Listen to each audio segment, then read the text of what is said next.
It is episode 131 of Left Side Heavy, the podcast, presented by Blue Wires, your boys Hayden and Jevin, and we welcome back our cheesehead, who we just talked about his Weight Watchers journey that he's just embarked on. So, Corey, I don't actually know if I have to ask you how you're doing because we just talked for 10 minutes. Well, everyone else wasn't privy to that conversation, but I'm doing great. I'm doing great. We're slim, we're trim, we're looking hot as heck, My double chin is starting to become a single chin. Nice. That's the goal. Knew? That's right. It's no longer partnered up. It lost its buddy. Mm-hmm. Yeah, he's sad and lonely. I'm gonna get a Tinder for my single chin. Yeah. Just start swiping with it. He's the odd man out in an odd numbered class, That's right. Yeah. He's just standing off to the side. It's like, no one's calling me for Red Rover. You do like a bunch of what do they say, like chin ups? Like, yeah, I'm just doing the thing where you like stick your chin out. Just trying to get rid of the excess fat. Sometimes I just sit there and rub it like this. Try and just stimulate the coagulated skin. You pull your cheeks up, hoping that the muscles just contract. This is great. You say chewing gum is great for you, Corey, or great for chin definition. Yeah, there you go. I was gonna dump a whole thing of Hubba Bubba in there. Like, it's for my house. Jesus Christ, your jaw would just fucking big league rip itself off. Is that Superman? The crimson chin. Jawline. So what's your diet? An apple and 3 packs of Big League Chew a day? Yeah, it's working pretty good for me right now. Yeah, and about 40 eggs a day. I chew that with the gum. Everything is chubby, but you have this unreal jawline, Corey. You look very ill, but your fucking jaw is on point. I think he's got jaundice. This fucker's got scurvy. Oh, God. Hayden, how we doing, brother? I saved it. I haven't taken a sip of this yet. It's the first hot chocolate of the season, boys. Ooh. Wait. And how is it, bud? That's so fucking good. What kind of hot chocolate? Oh, just your standard carnation hot chocolate, yeah. But, gotta add a little bit of my chocolate shavings on there. Surprise, I don't have any whipped cream. I know, but it's good. It's so good. I was asking because some people have like the coffee crisp or like the Rolo hot chocolate kind of thing, and I'm a basic bitch. What can I say? I'm a basic bitch when it comes to hot chocolate as well. The basic hot chocolate's the best hot chocolate. Yeah, I it's think. the best. Yeah, it's you have a novelty one once in a while, like the turtle hot chocolate. It's good, but I don't want that to be like if I had to drink hot chocolate every day. To. Yeah. I would choose a normal one. I ordered, and I have a bunch of the little packets left because, again, hot chocolate, quite a bit of points. It's a lot of things I love. But I saw it when I was in the States, and we were in Phoenix, so I didn't buy any because it was 120 degrees outside. But it's called Swiss Miss is the brand. And so I ordered a case of it off Amazon because it's like people say it's pretty good, and it is. It is. I like it better than the carnations and the whatever and the normal. It sounds delicious. Chocolate. It's great. I'll airmail it to you. Thanks. Can you just airdrop it to me? Yeah, that works, right? Yeah, I'm already on Amazon looking at this hot chocolate, Corey. Yeah, Swiss Miss. It's good shit. It's a good hot chocolate. Very good. I don't know if they put more like powder in the packet and that's why it's better, but it tastes good. Yo, they have Lucky Charm marshmallow Swiss Miss. What is this, man? Well, that's swanky. That sounds healthy. Yeah, that's more than a day's worth of points right there. It doesn't tell me the price of this. Oh, $53.77 for 58-ounce mugs. Oh my God. That's barely more than $1 a mug. It's honestly not bad. Down to it, yeah. I was on a walk the other week in like Stanley Park around the seawall. Stopped at one of their little dumb concession things. Got a hot chocolate. Fucking just hot piss. It's terrible. And it was like $7. Just mud water. Yeah, I just wanted it to keep my hands warm. That's all you bought it for. Yeah, like I need Lasted a like warm 2 drink. seconds. It's chilly by the water. And I was like, well, hopefully it's at least, a 3 out of 5, 2 out of 5, maybe a 1.5. Which one was this? It's like just like a little concession-y stand at like the seawall in Stanley Park. Oh, It was like someone took a chocolate chip, threw it in a pot of boiling water, and was like, there you go, pigs, drink it. oh, that's disgusting. Not even milk? Definitely Terrible not. human. As not even like a creamer in it. It was definitely just like water mixed with chocolate. Ew. That's whack. It was trash. It was a bad time. Well, anyways, let's dive into this episode because we What was it? Sports? yeah, sports. It's not Snacktastic Voyage. Yeah, why is it buddy. always Snacktastic Voyage with you, Corey, huh? Because I haven't recorded it in months. Yeah, I gotta get enough. I gotta get these opinions out there somehow, real quick, just before we start sports. There was a press release that came through. Like we get different press releases at work for like random shit all the time. And there was this article in like a Newsweek thing. And it's this like Tastely Box, I think is what the company is. And they were putting out an ad. They're looking for a chief candy officer. And it pays like 6 figures. And your job would just to be trying like 100 and something different candies every day, trying to like figure out what the best candies for like them to sell would be. And I was like, man, I gotta put together together an application here. Put a link. Corey, to what was this job? What was this job again? That's right, chief candy officer. Everybody, Oh it's my a god, real job. It's a That real is- job. That's like those jobs you see on like Facebook or Twitter. It's like this person makes $180,000 a year testing out water slides. It's like, what the fuck am I doing with my life? Just let me fall ass Oh backwards into my this job. God, he's Yeah. not wrong. Yeah, why would I wouldn't. I don't make know, that but up. like, but My like, dream. I can't believe just the headline: Candy Funhouse is hiring someone to try treats for $100,000 a year. Man. My resume, instead of my name, it just says Big Tasty. I think we found our man. Yeah. Ladies and gentlemen, we got him. Yeah. Big Tasty. It's just the Not- intro for Road Dogg from WWE. Oh, you didn't know? Threatening. Yo Uh, ass better call somebody. That's right. That's me. That is Oh. awesome. If you don't, have you actually sent in an application? Because if you don't, I'm gonna yell at you. I haven't sent one in yet because there wasn't like, I was trying to find like a thing to like an actual like application thing to send it, but I could only find like their generic like website, like email that you can send an email to. So I'm going to just send it to that. And I just haven't like tailor made up a resume for it yet. But Dell abandoned me for a few days to go on like a work trip. So I'm all alone. So I have nothing better to do. So I'll probably do that. Try and zhuzh it up. Yeah, Make Yeah. some send a link colorful, my stupid way, resume. please. Yeah, you got to Yeah. make it happen. You got to make it happen. And it's a remote gig. Or no, sorry, I think it's you can be like remote in Canada. And I was like, oh, a remote gig that pays me 6 figures, where I just eat sneaky snacks. All right.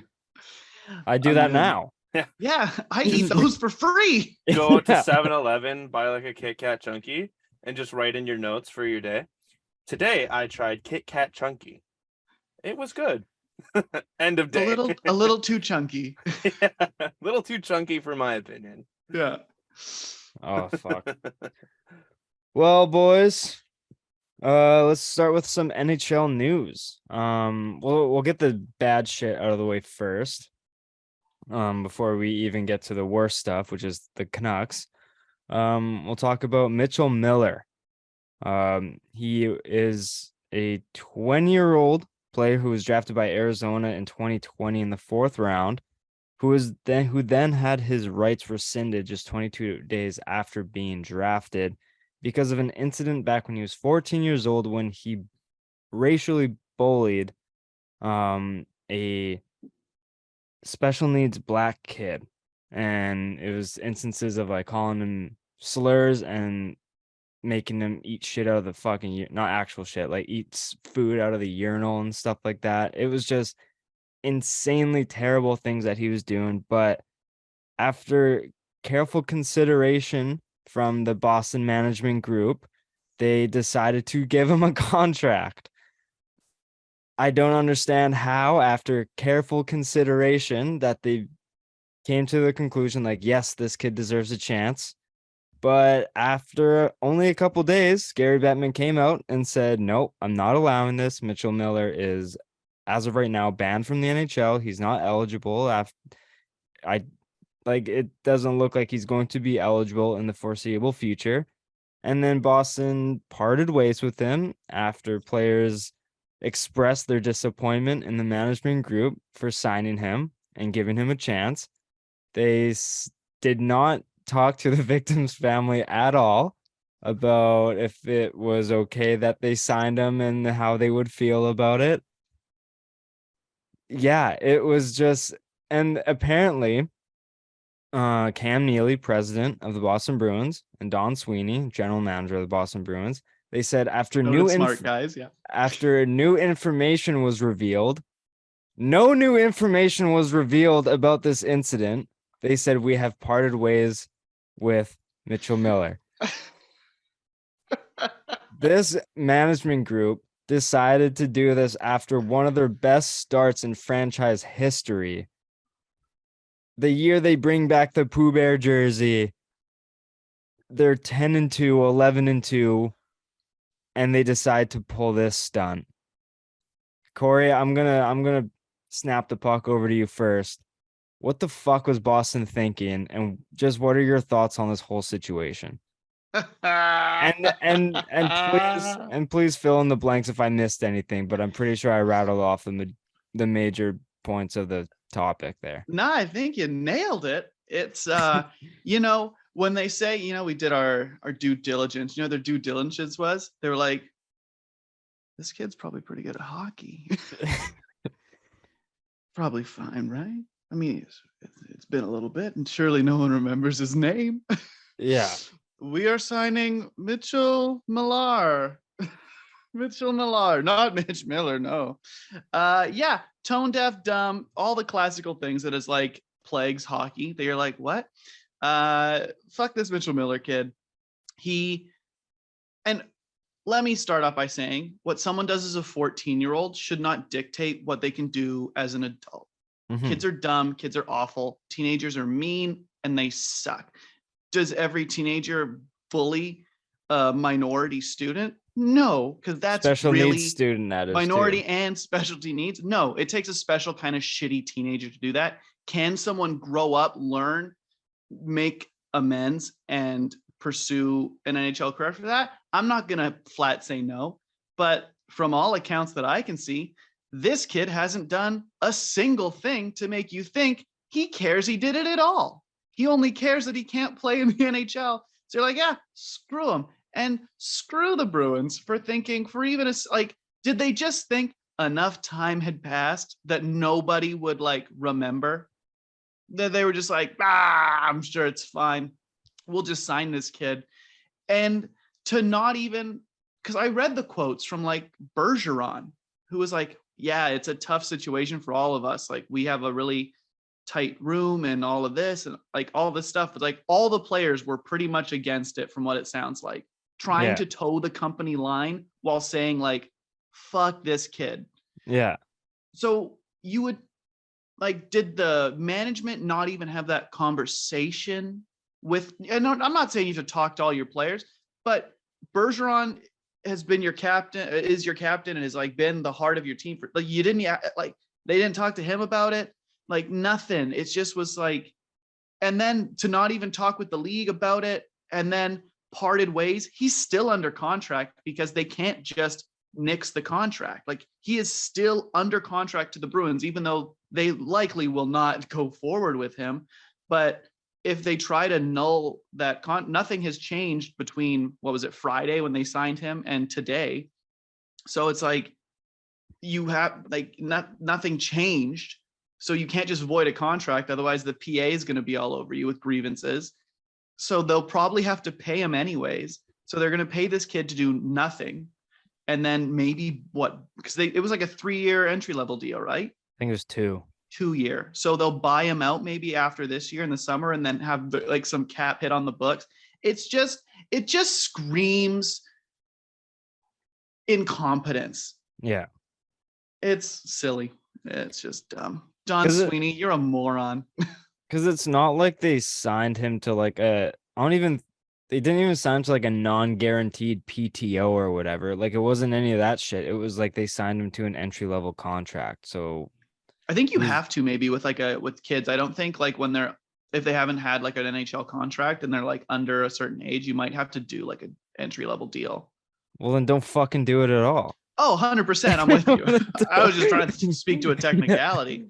Yeah, it's just I don't fucking understand it. But Hayden, I want to let you talk on it. If you have any opinions towards this. Corey really just fucking hit the nail on the coffin there with my whole talking point was going to be about, Bergeron and the whole locker room. And I know we texted about this, Jeff, but I was like, if Bergeron's saying, bad stuff about this kid, like, oh, I know he and the Bruins are like, they'll get under your skin playing hockey, but I bet you anything they probably have like I said, or like Corey said, sorry, a really close locker room. And yeah, for this kid to, do what he did when he was 14, yeah, kids are shitty. But to do this to someone who is looked at in society as a minority and special needs, like, holy fuck, man. You got to be some type of like actual stupidity has to be in your mind 24/7. I swear, it's awful. Yeah, and the kid had just apologized for the first time when he signed the contract with the Bruins. That was the first time he'd apologized to the kid. After pleading guilty in court that he did what he did, he still hadn't reached out to the kid at that point. And like, I just don't understand. It's like, yes, we made a mistake after new information was found, but it's like, no, there was no No. new information that came out about this kid. Like everything was still in print about what he did, and you still signed him. Like nothing new came out, and you hadn't talked with anyone, didn't talk with the victim's family or anything. Right? Yeah. Like that You is would at least call, be like, hey, this kid's actually done anything, and to like try and be a better person. Nah, who needs to talk to a victim? yeah. Yeah, that shit pisses me off, man. It's so annoying, and I'm glad that Gary Bettman stepped in and said, this kid isn't fucking playing in my league. Like, I'm glad he stepped up and did what a commissioner should be doing, and had a voice, the biggest voice of them all, and said, no, this isn't happening. Like, yes, maybe he can get a second chance down the line once he's shown us he's done some sensitivity training, whatever. Because if you're just apologizing now, 6 years after the incident happened, for the first time, he must really mean it. He's just been writing that apology and like honing it, crafting it for 6 years, trying to get every word right. It's probably a haiku. This apology better show you like how it was to an Instagram DM or something.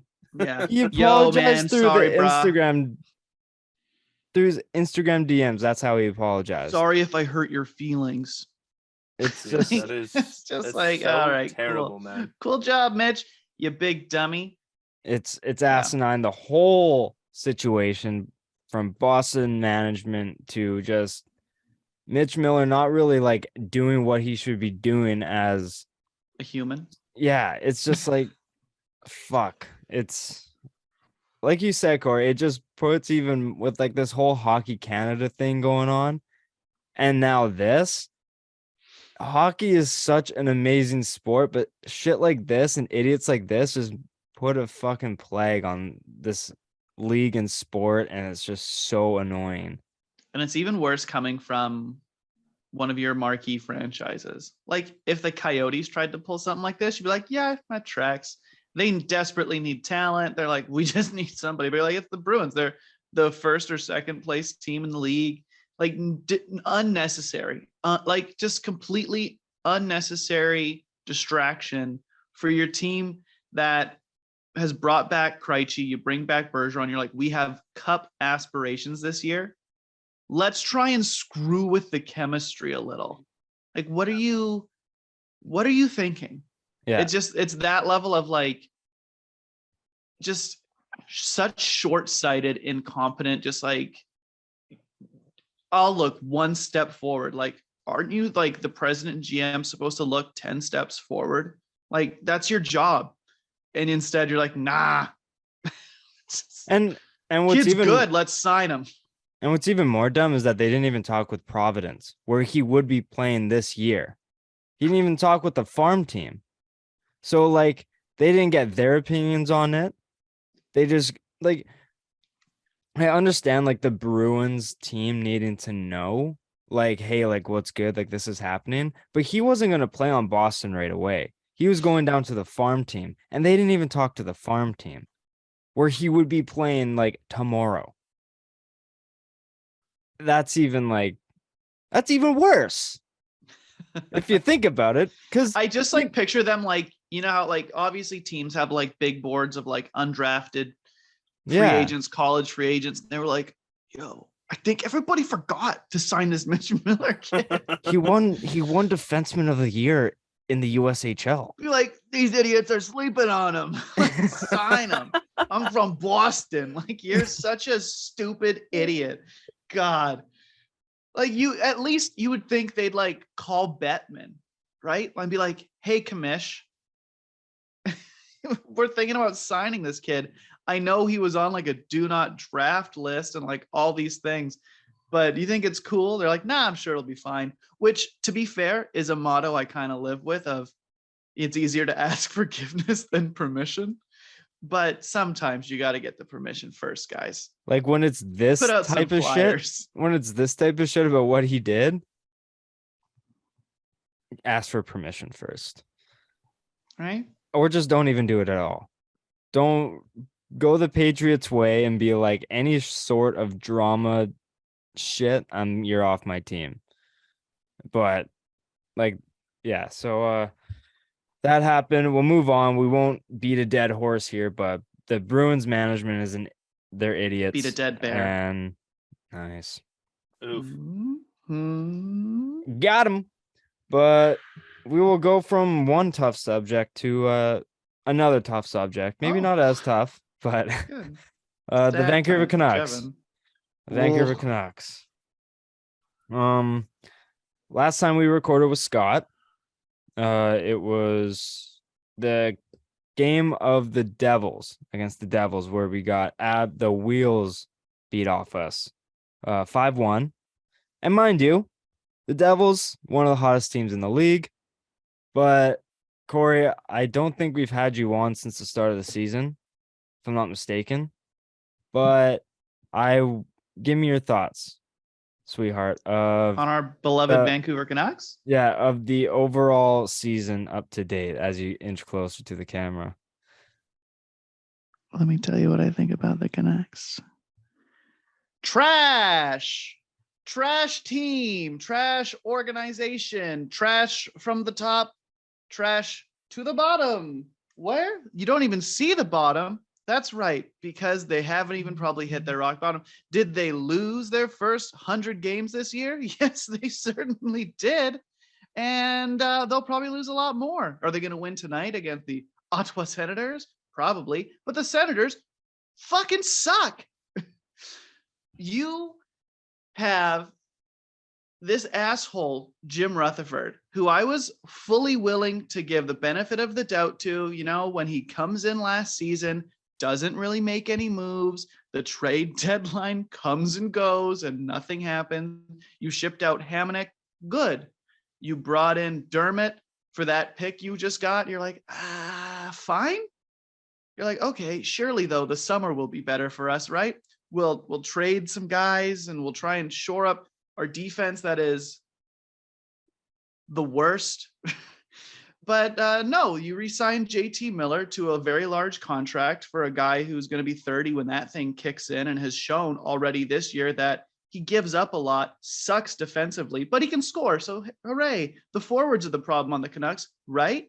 No, the forwards are not the problem on the Canucks. You sign Besser to a decent deal. So you're like, okay, that's all of our money tied up. Well, we have a little bit of money in free agency. Let's sign somebody. Oh, great. Are you going to pick up a forward who can play on like our second pair or something? Or a defenseman? Like, what's the plan? Like, oh, forward. We're going to pick up another forward. Like, aren't you pretty deep at that set of players? Yeah, we are, but we really want this guy because he's fast. You're like, great. How much are you gonna pay him?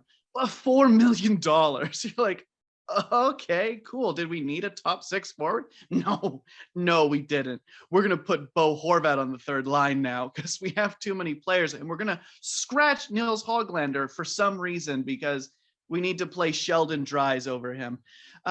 This team makes no sense. They have no plan. I was really hoping that when Jim Rutherford came in with Patrick Allvin, that it was a sign from ownership that he was going to take his hands off the wheel and let a manager come in and do what needs to be done to a franchise that outside of a couple of years has been hot dog shit for like 2 decades. And instead, you have this bullshit team that is terrible on the back end. You have a goalie that is now playing like a normal goalie. So you're like, oh, there goes all the warts that he was covering up for you. No, OEL's a first pairing defenseman. Bad. Tyler Myers is also like on your top pairing a lot. Bad. Quinn Hughes, good. Luke Shen, great. But he's a 6th defenseman. He plays with Hughes because the pairing works, but talent, come on. You traded Jason Dickinson because you needed cap room, because you were like, oh, we have no cap space because we signed JT Miller to a stupid deal and then brought Mikheyev in for no reason. And you're like, well, let's do that. You're like, okay, great. But you're holding back some salary. You attached a second round pick to him to get Riley Stillman, who sucks. He's not good.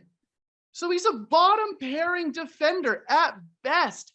You scratch Jack Rathbone, who's a kid who's played like 60 games in 3 years in the A and NHL because you can't figure out what to do with him. So instead of finding out what you have in this kid, you play losers like this and you wonder why this team is garbage. And yet fucking Rutherford wants to go out and blame Bruce Boudreau.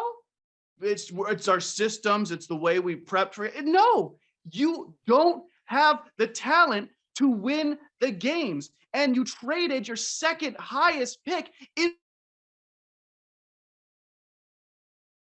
to be a very good draft to bring a bottom pair / scratch defenseman in. And that's all you've done. And what's their next move going to be? You fire the coach to bring in another coach to hopefully spark your team and maybe eke in to a wild card spot for what? So you can end up with the 17th overall draft pick to not help your team for another 3 years. You look at the prospects this team has, and they're bad. Who do the Canucks have in the pipeline that's going to come save the day? Thank God Kuzmenko decided to join the team. He's been a goddamn revelation. What are they doing? You don't have the money to sign Bo Horvat. Are you going to trade Bo at the deadline now? Hopefully, because it's the only thing you can do.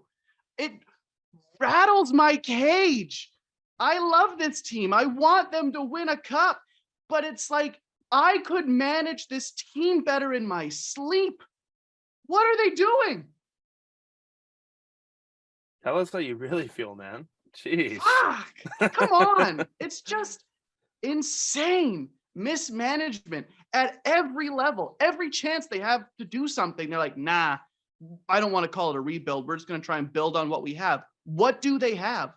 What have they had for the last 10 years? Fuck all. You have 3. You have Pettersson. You have Hughes. Demko is kind of slumping, but you have Demko, who has shown that he can be a very good goaltender. And then you're like, what else? What else is a piece on that team that you're like, yeah, that's a piece you build around?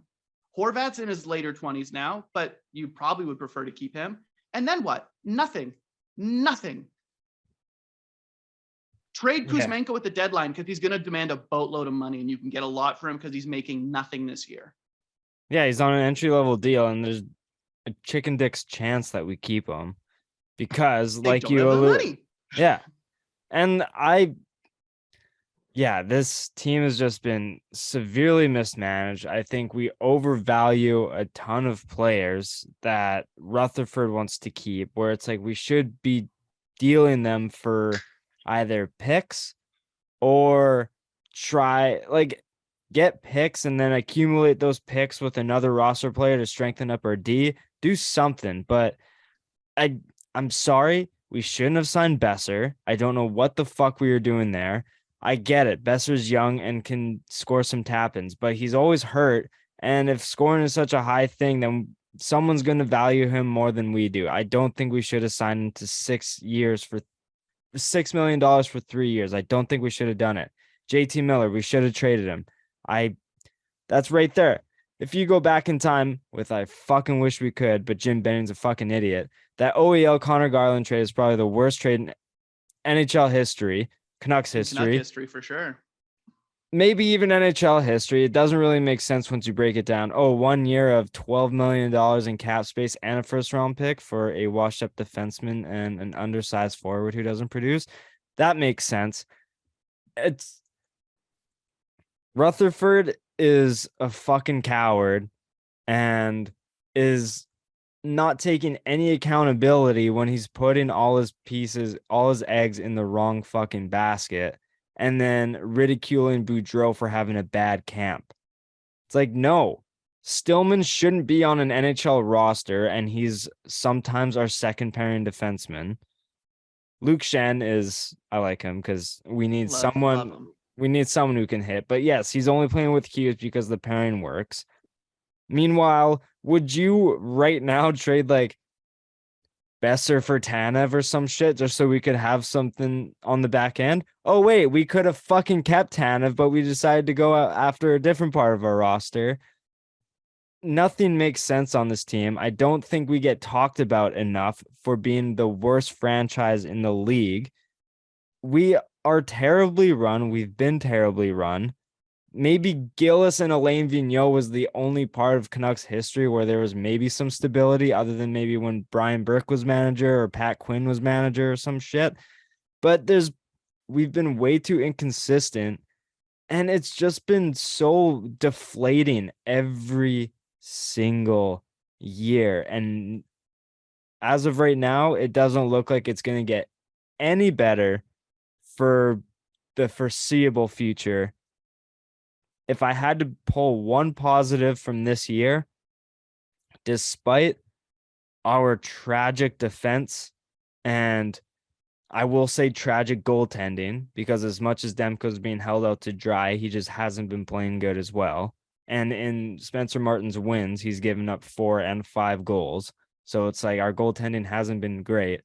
At least our top players are producing to give them some sort of confidence going forward and our fans some excitement. But other than that, there's fucking nothing to cheer for this team. I don't get excited when they score a goal because, again, we almost blew another multi-goal lead against the Ottawa Senators. So it's just, we beat Anaheim 8-5, but we still gave it 5 goals. And Anaheim's the second worst team in the league. Second, third worst team in the league. I don't know. It's us, San Jose, and Anaheim tied for the worst. So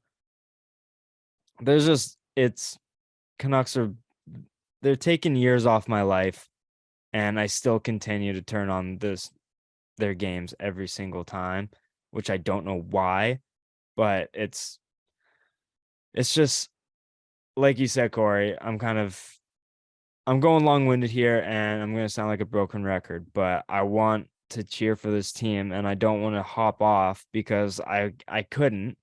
But it's so fucking hard to watch them every single year just make the same mistakes over and over again.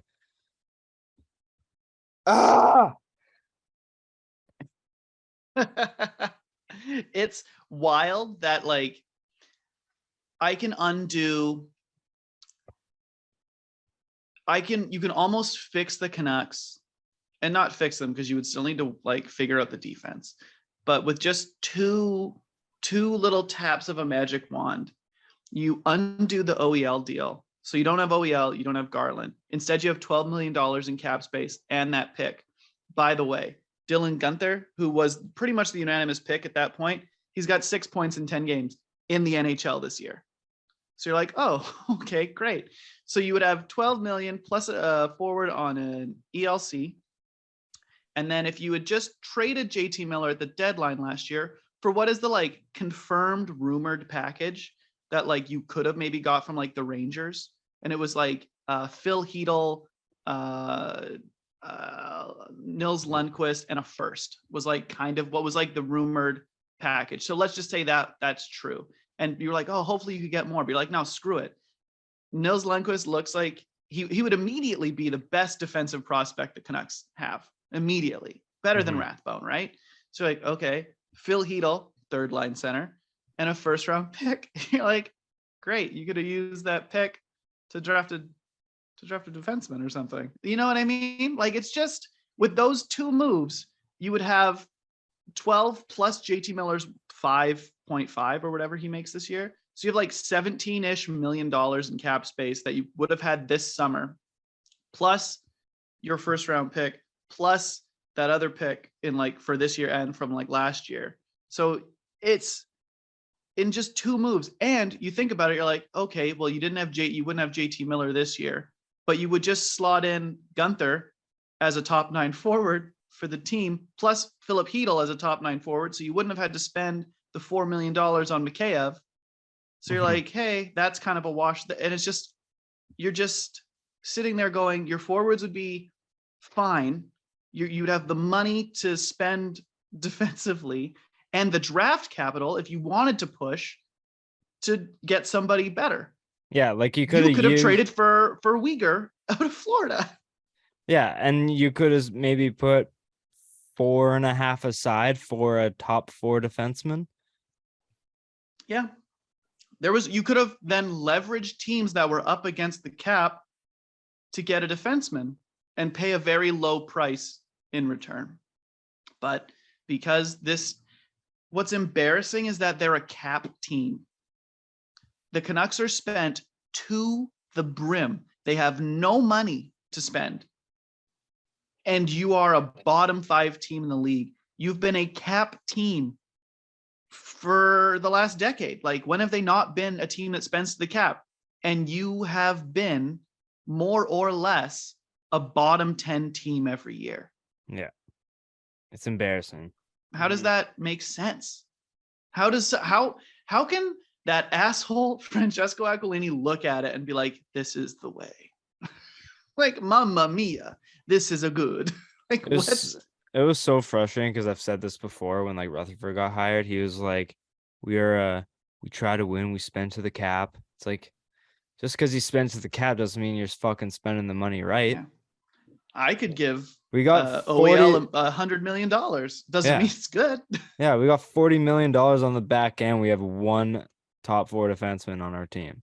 Like, so short. I don't understand how Benning was allowed to make that deal for OEL. Like, how did he swing that? He's like, boss, listen, like, we can get OEL. He was good 6 years ago. Just let me do this. The salary's equal, so it's fine. You're not gonna have to take any more on. It's like, we were gonna have 12 mil clear off the books, and we still missed the playoffs that year too. You still miss the playoffs. Hayden, is there anything we haven't said that you want to chime in with? I'm glad you gave me a minute. Yeah. Sorry. No. You guys, absolutely. I know exactly what you're going through, because as a football fan, as a Saints fan, I'm almost feeling the exact same way. Like, I could relate this, and it's so bad that I could relate this to that. But it's like, yeah, you're a bottom 10 team, maybe bottom 12 after the win tonight.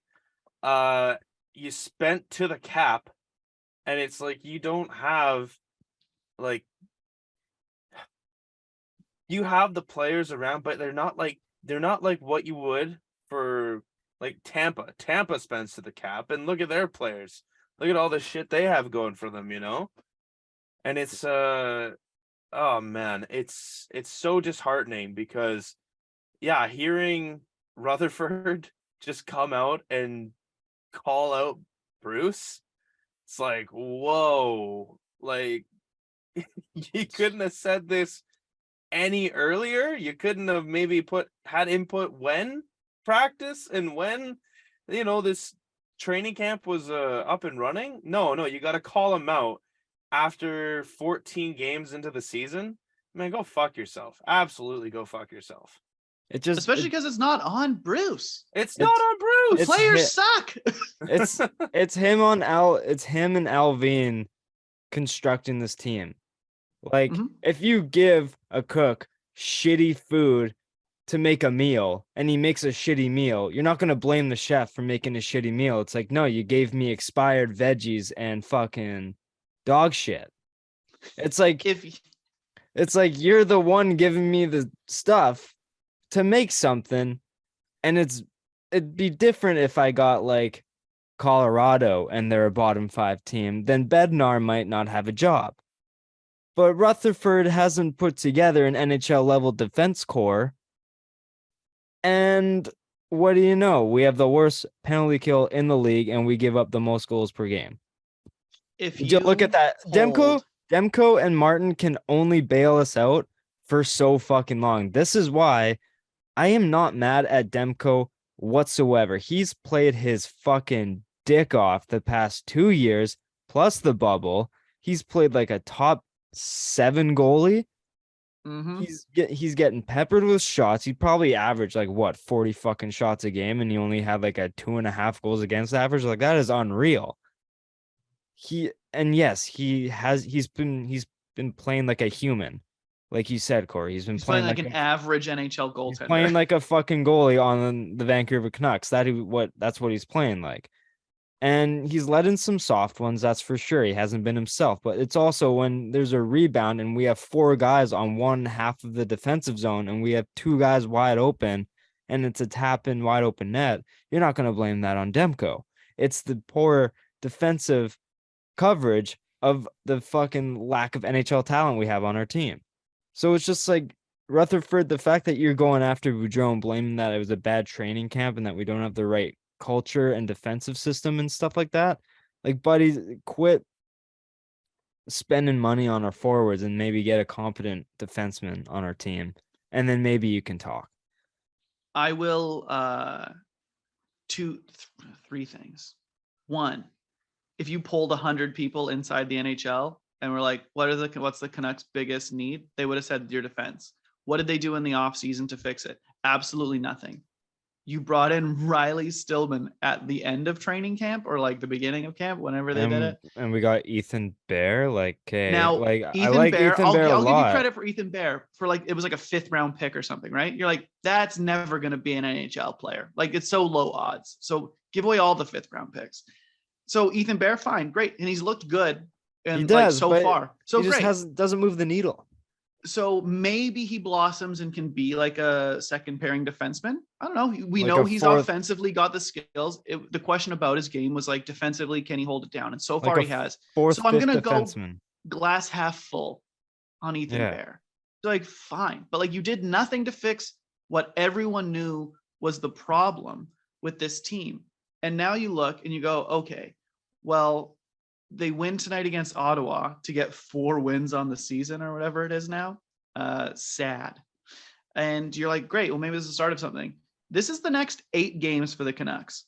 Oh, Montreal, in Montreal. So you're like, they've been scoring a lot lately, so who knows how that game goes. But that's the winnable game.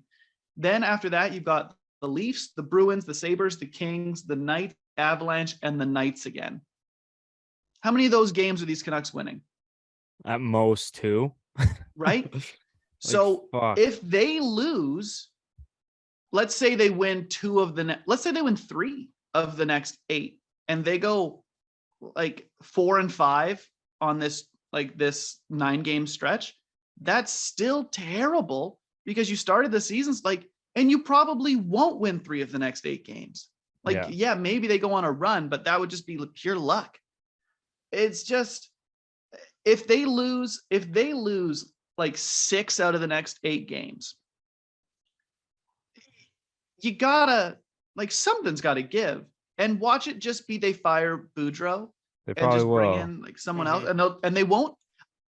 guarantee you, if they fire Bruce Boudreau, because they're still paying Travis Green, they'll still be paying Bruce Boudreau. Aquilini, notoriously not a guy who likes to spend money if he doesn't have to. I bet you they just promote Mike Yeo. That's what I was gonna say. Who's not great either. I'd rather have Bruce. So you're gonna what? And then you're gonna fix your season. It's like, just realize the problem was you. Like, you don't have to admit it publicly, but make some trades and make some moves to like move some money out. Do something. What would you? Are you done, or do you have more No, go. things to Yeah, say? I'm done. I'm Either Hayden or Corey. You both can answer. Trade deadline comes around, Canucks are bottom 10. Best scenarios, we trade expiring contracts, which includes Bo Horvat, which is he is playing better than Miller's contract right now, I would say. Yes. He's top of the league in goals, and he has 5 out of the last 6 games with 2 goals in I it. think he's 3 behind McDavid now. He's scoring at a stupid pace right now. He's been our best player along with Pedersen. But what would you guys trade Horvat for? Obviously, you would trade him for like, oh, Cam McCarr 1-for-1. Let's do it. Obviously, but like, Adam Fox, and that's it. Yeah, like if someone came to you and said, "We'll give you, I don't know, like a first, third, and a fifth, or some shit," what would you take for Horvat realistically? Or what would you try and trade Horvat for? Maybe is the better question. I think for Horvat, you definitely go to maybe kind of like what Corey was saying. Maybe like a playoff aspiring team who's trying to dump off a decent defenseman or something like that. I feel like you got to get a player back, kind of proven but not yet proven sort of defenseman. I feel like defenseman's the only one that you can go after right now as a Vancouver Canuck. And then draft picks. Like, you need a young defenseman. You need someone who's on either like an entry level contract or like a first or second year into their 4 or 5 year deal, or else you're screwed. You're just going to be trying to get draft capital, and you're going to be wishing and hoping that your for sure fire draft pick is a for sure fire draft pick. Mm-hmm. Because you know that if the Canucks finish and get the first pick, who are they going with? It's not a defenseman. So yeah, you gotta get a young defenseman back, or else you're fucked. I figure with Horvat, if he's not signed by the deadline, right? Deadline's coming. He has no contract. You've got to trade him. You cannot risk. And I know he's the captain, and I love Bo. I wish they traded Miller and signed Bo. Me too. Especially because in the offseason, you could have gotten Bo for less than what Miller signed for. But you probably could have got Bo for like 8x7, right? Maybe 7.5, right? Or even 7x7.5. Like, is it maybe a little bit too much? Maybe, but a good deal. Friedman did compare him to like Couturier's contract, which is about like 7.5. Yeah, that was like his value.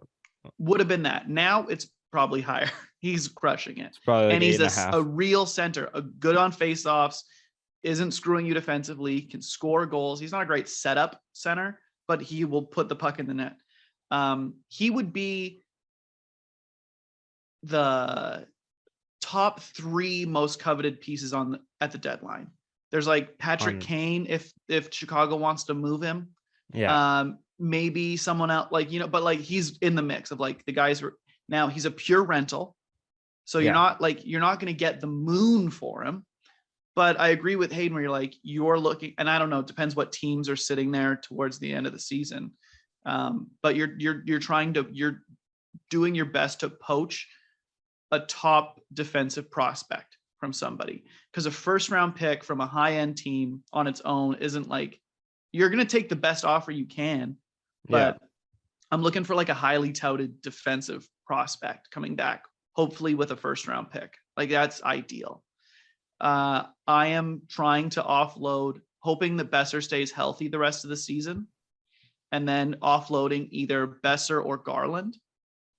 And I'm probably trying to offload Kuzmenko only because I don't think he'll sign for a cheap. If he continues this pace, then I don't think you're going to be able to sign him to a cheap deal, and the Canucks don't have the cap to, like, unless you could move a high piece like Besser out, you can't re-sign Kuzmenko. So it's like, if Horvat hasn't signed, I would personally try and trade JT Miller before his contract kicks in next year and the no move kicks in. But that's who knows if they could make that work. That contract might be untradeable before it starts. It might not be, because he's still, what is he, like our third, like he's almost he's like a point a game guy. Yeah, I know, but that's why I said it might be untradeable. Right. So it's like, who knows how the rest of the season goes, but fuck, they probably won't. These idiots don't like to admit mistakes. So they'll just hold on to Miller for the next 8-7 years. But yeah, you're getting a top defensive prospect out of Bo. You're trading Kuzmenko for hopefully a first round pick, but probably not a first round pick, but like a decent prospect and like a second or something. And then you're trading another Garlandy Bessery type for just cap space and something decent, hopefully. I don't know. Would you, if Tyler Myers gets traded in the summer, hopefully, because his bonuses will have been paid out and he'll be in the last year of his deal, and it's not that much money. So it's like actual cash is like $2 million, but his cap hit is still $6 million. So it's like a team like Arizona or Buffalo. Like 1 million or 2 million of that. Tyler Myers at like $4.5 million is great. Yeah. I'm New Jersey Devils. We're sitting comfortably in the Metro.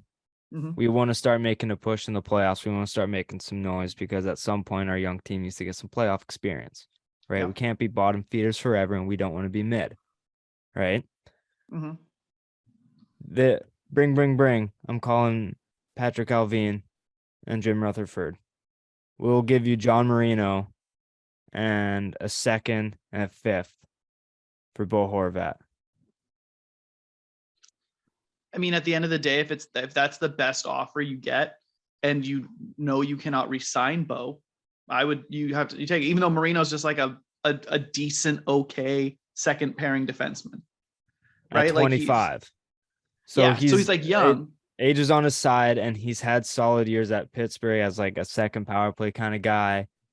I think he's like a third, fourth pairing defenseman, or not like top 3-4 defenseman. Yeah.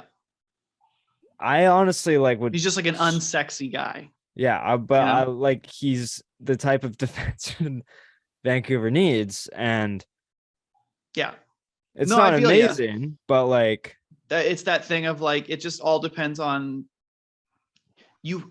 You cannot go into the off season with Horvat not under contract. Yeah, because it's just crazy if you do something like that. It makes no sense. Hopefully Spencer Martin keeps playing well, and you can trade him to New Jersey, because they need goaltending. Yeah, you can't rely on Vitek Vanacek because he might implode at any moment. Exactly. All right, we'll go to something a little bit more fun. Yay! Van City Reynolds might buy the Ottawa Senators.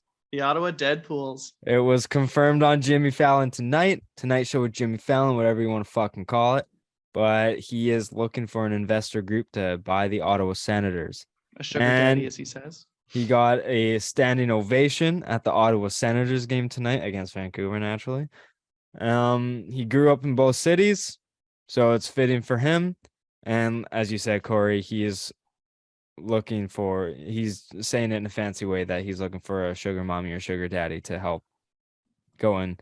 What do you guys think of this? I think this is fucking amazing. I think it's great for growing the league, growing the game. What do you guys think of Ryan Reynolds buying the Sens? Hayden, I'll go to you. I think this would be a great PR move for him. Obviously, a celebrity owning a hockey team, it's going to make it a little bit more attractive to go to. You know, it's kind of like the whole, I'm going to relate this to football because it's going on right now, but Dan Snyder seems to be selling the football team or the Commanders, right? And you see how many people, Kevin Durant even just popped up saying like, I'd like to own a bit of the Commanders. Like, who's with me? And it's like, holy shit. You're telling me that people are actually going to realize that owning a sports team is a really good investment. Like the Senators, if they win in the next couple of years, Ryan Reynolds has just made a huge money move for himself, and not only looking good as always while doing it. I think this would be a huge move for him and a huge move for Ottawa. 100%. It's better for Ottawa than it is for Ryan Reynolds. Ottawa is a team no one thinks about. No one like, even of like, you think of like the Canadian teams, and they're the bottom of the barrel, right? Like the Leafs, the Canadiens, the Canucks, the Flames, the Oilers, and it's like the Jets and the Senators are kind of just hanging out at the bottom where like no one really cares. And the people care more about the Jets at least because they're all they have. But there's already the Leafs 2 minutes away. So it's like, no, but all of a sudden you get that zhuzh, a little bit of star power, and it will help kind of bring Ottawa hopefully out. And it would be nice, as Eugene Melnyk, not a great owner, very famously, like if you can get a group of someone with deep pockets, it's like, yeah, we'll spend the money, we'll spend to the cap, which has not happened in Ottawa. That huge for Ottawa, and so fun for the NHL, a league that is just desperate for personality. Yeah. And for Ryan Reynolds, this is the perfect time to dabble into buying the Senators. They're the cheapest they're ever going to be, and they're on the come up. Yeah, they are on the steep come up. So like, unfortunately, like with Melnyk's passing and everything like that, they had to put the team up for sale and stuff like that.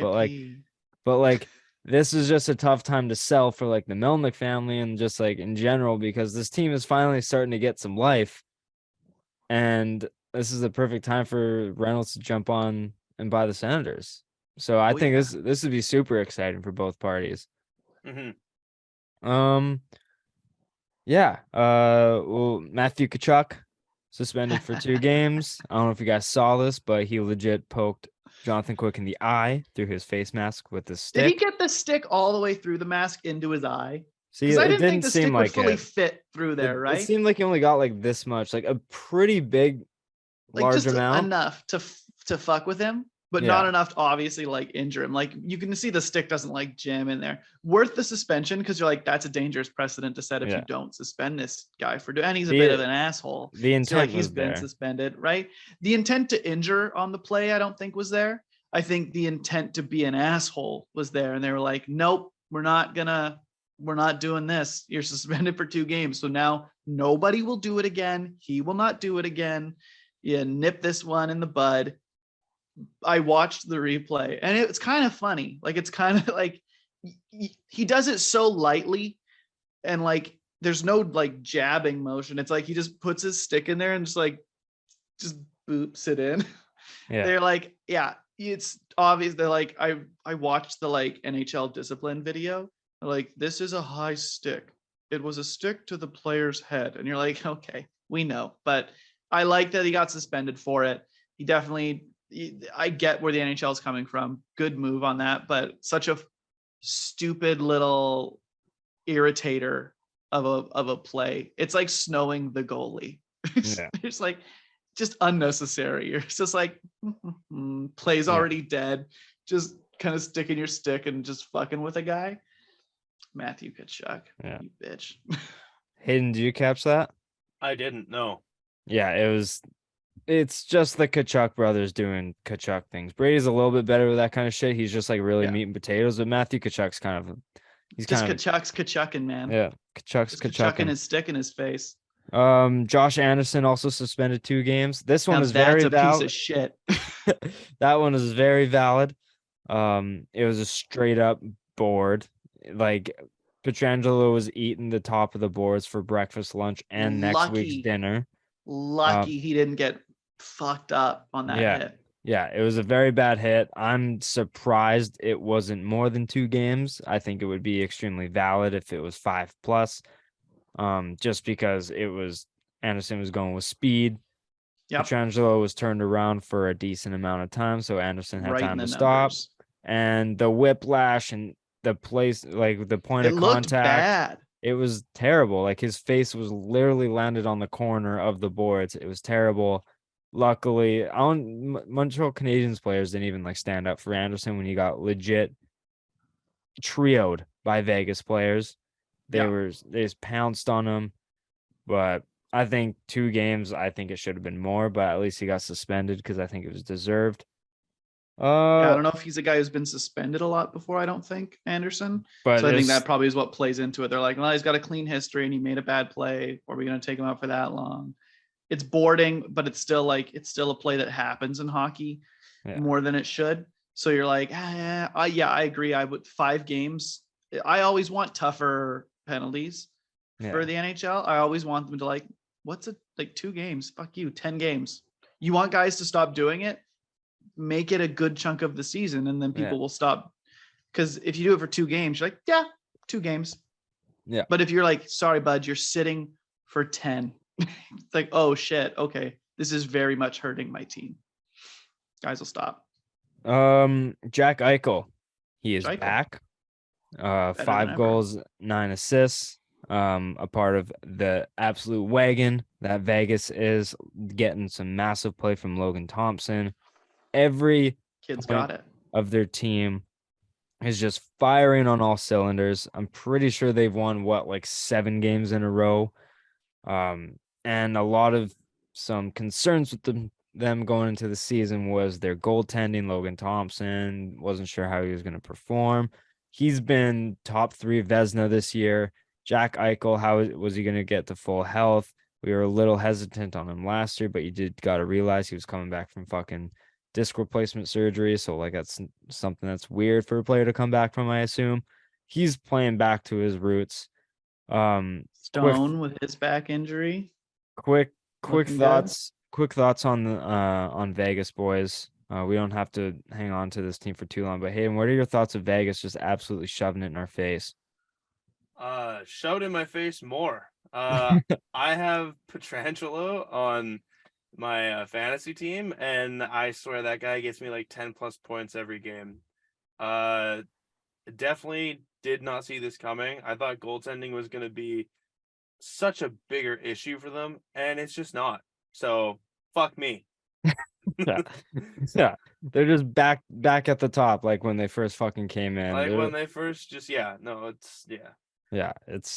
probably the most frustrating franchise to watch because they're just more successful consistently than Vancouver, and they've been in the league for a cup of coffee. It's like, and also I know that this, like, people probably know this. Vegas and LA, ultimate helmet battle off right there. Oh my god. Just the worst helmets. So shiny. Chrome everywhere. I love it. Looks like it was customized in fucking GTA. Yeah, literally brought into Los Santos Customs. What's wrong with her now? Oh, nothing. God. Chrome. No, man, I'm big on Vegas this year. It's wild. You look at it and you're like, look at their defense. Shea Theodore. They bring in Alex Pietrangelo. You got Alec Martinez. They brought him in from LA. You got Nick Hague. It's just like Zach Whitecloud was like an undrafted guy they picked up. It's wow, look at what a team can do when they try and really put the effort in on their back end. Yeah. It's like, wow. And I know some of it was like their draft stuff, making all those moves, but like it's just a team that's like, we don't give a shit about prospects or picks. We're trying to win. And you're like, wow, this is how it's supposed to work when you do that. Yeah, it's like we can win games when we don't allow a ton of goals in our net. Yeah, the big weakness was going in. You thought like, yeah, they lost Leonard. You're like, ooh, there's your starter. And then it's like, ooh, there goes Brassard. You're like, oh no, that was your number 2. It's like, well, hopefully Logan Thompson and Aiden Hill will be okay. And they were like, oh, we're more than okay. Watch this. Yeah, and they're just playing their dicks off. Yeah, it's wild. I don't know, like, will they keep it up? I don't know. Like Hayden and I have a Vegas Golden Knights defenseman on my fantasy team. I have Shea Theodore, and he is my best player. He is crushing it for me. Yeah. EK65 is back. 10 goals, 9 assists, 19 points, top 5 in scoring, leading in Norris votes right now. If San Jose was just an ounce better, he'd probably be getting some Hart votes. But since San Jose is so bad, Hart votes tend to go towards team success as much as points and production, but Eric Carlson is back. We alluded to it last episode, but I'm pretty sure after that he got 6 goals in 3 games, as well as maybe 9 points. So left side heavy bump for him there, like he fucking needed it. But some struggling teams. Calgary 0-5 in their last 5. Penguins 0-7 in their last 7. Washington has been on the struggle bus as well. What are your thoughts on those teams going through a little rough patch? Should we be worried about these guys? I had all these teams making the playoffs, but right now it just seems like they're struggling. Are any of these I don't think Sutter is on the hot seat at all, but should Laviolette or Sullivan kind of be worried about their job, or are they kind of secured? What's your thoughts on these teams and their recent struggles? I think with Calgary, I think they're fine. You know, they're a good team. We know that they're great defensively. The Pittsburgh one, ever since I said, like, yeah, Crosby's pushing back Father back the clock. Time and just how good that they've been playing.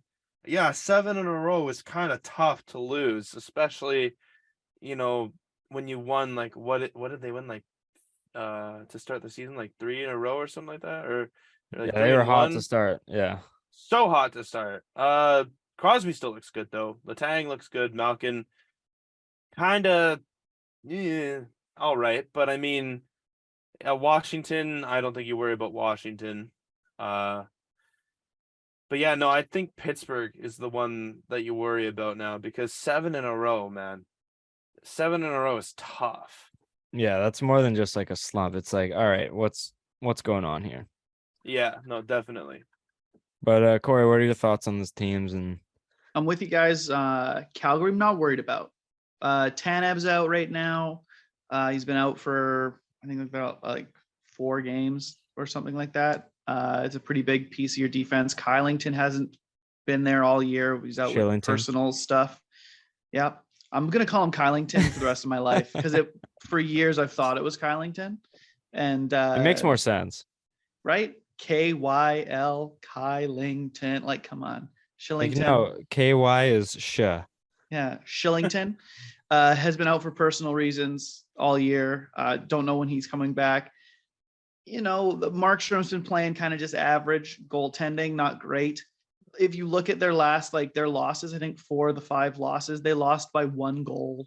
Yeah, 2 of them were in overtime. they've been in a lot of these games and stuff. So Yeah, I'm not worried about Calgary. That's a team that I still expect to finish in the top 3 in the Pacific easily. Yeah. I was going to say best, but I don't know if they'll be able to get Vegas. Yeah. Seattle's number 2 right now. They should be able to catch Seattle. Exactly. I worry more about Washington overall than I do about Pittsburgh. I look at Pittsburgh, their D I like a decent amount still. Their top 6 groups still pretty good.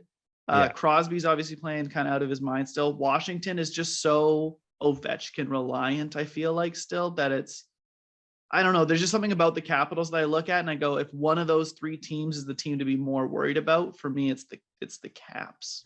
And just in terms of goaltending too, I just seem to trust Jarry and DeSmith a bit more than Kemper and Lindgren. 100%.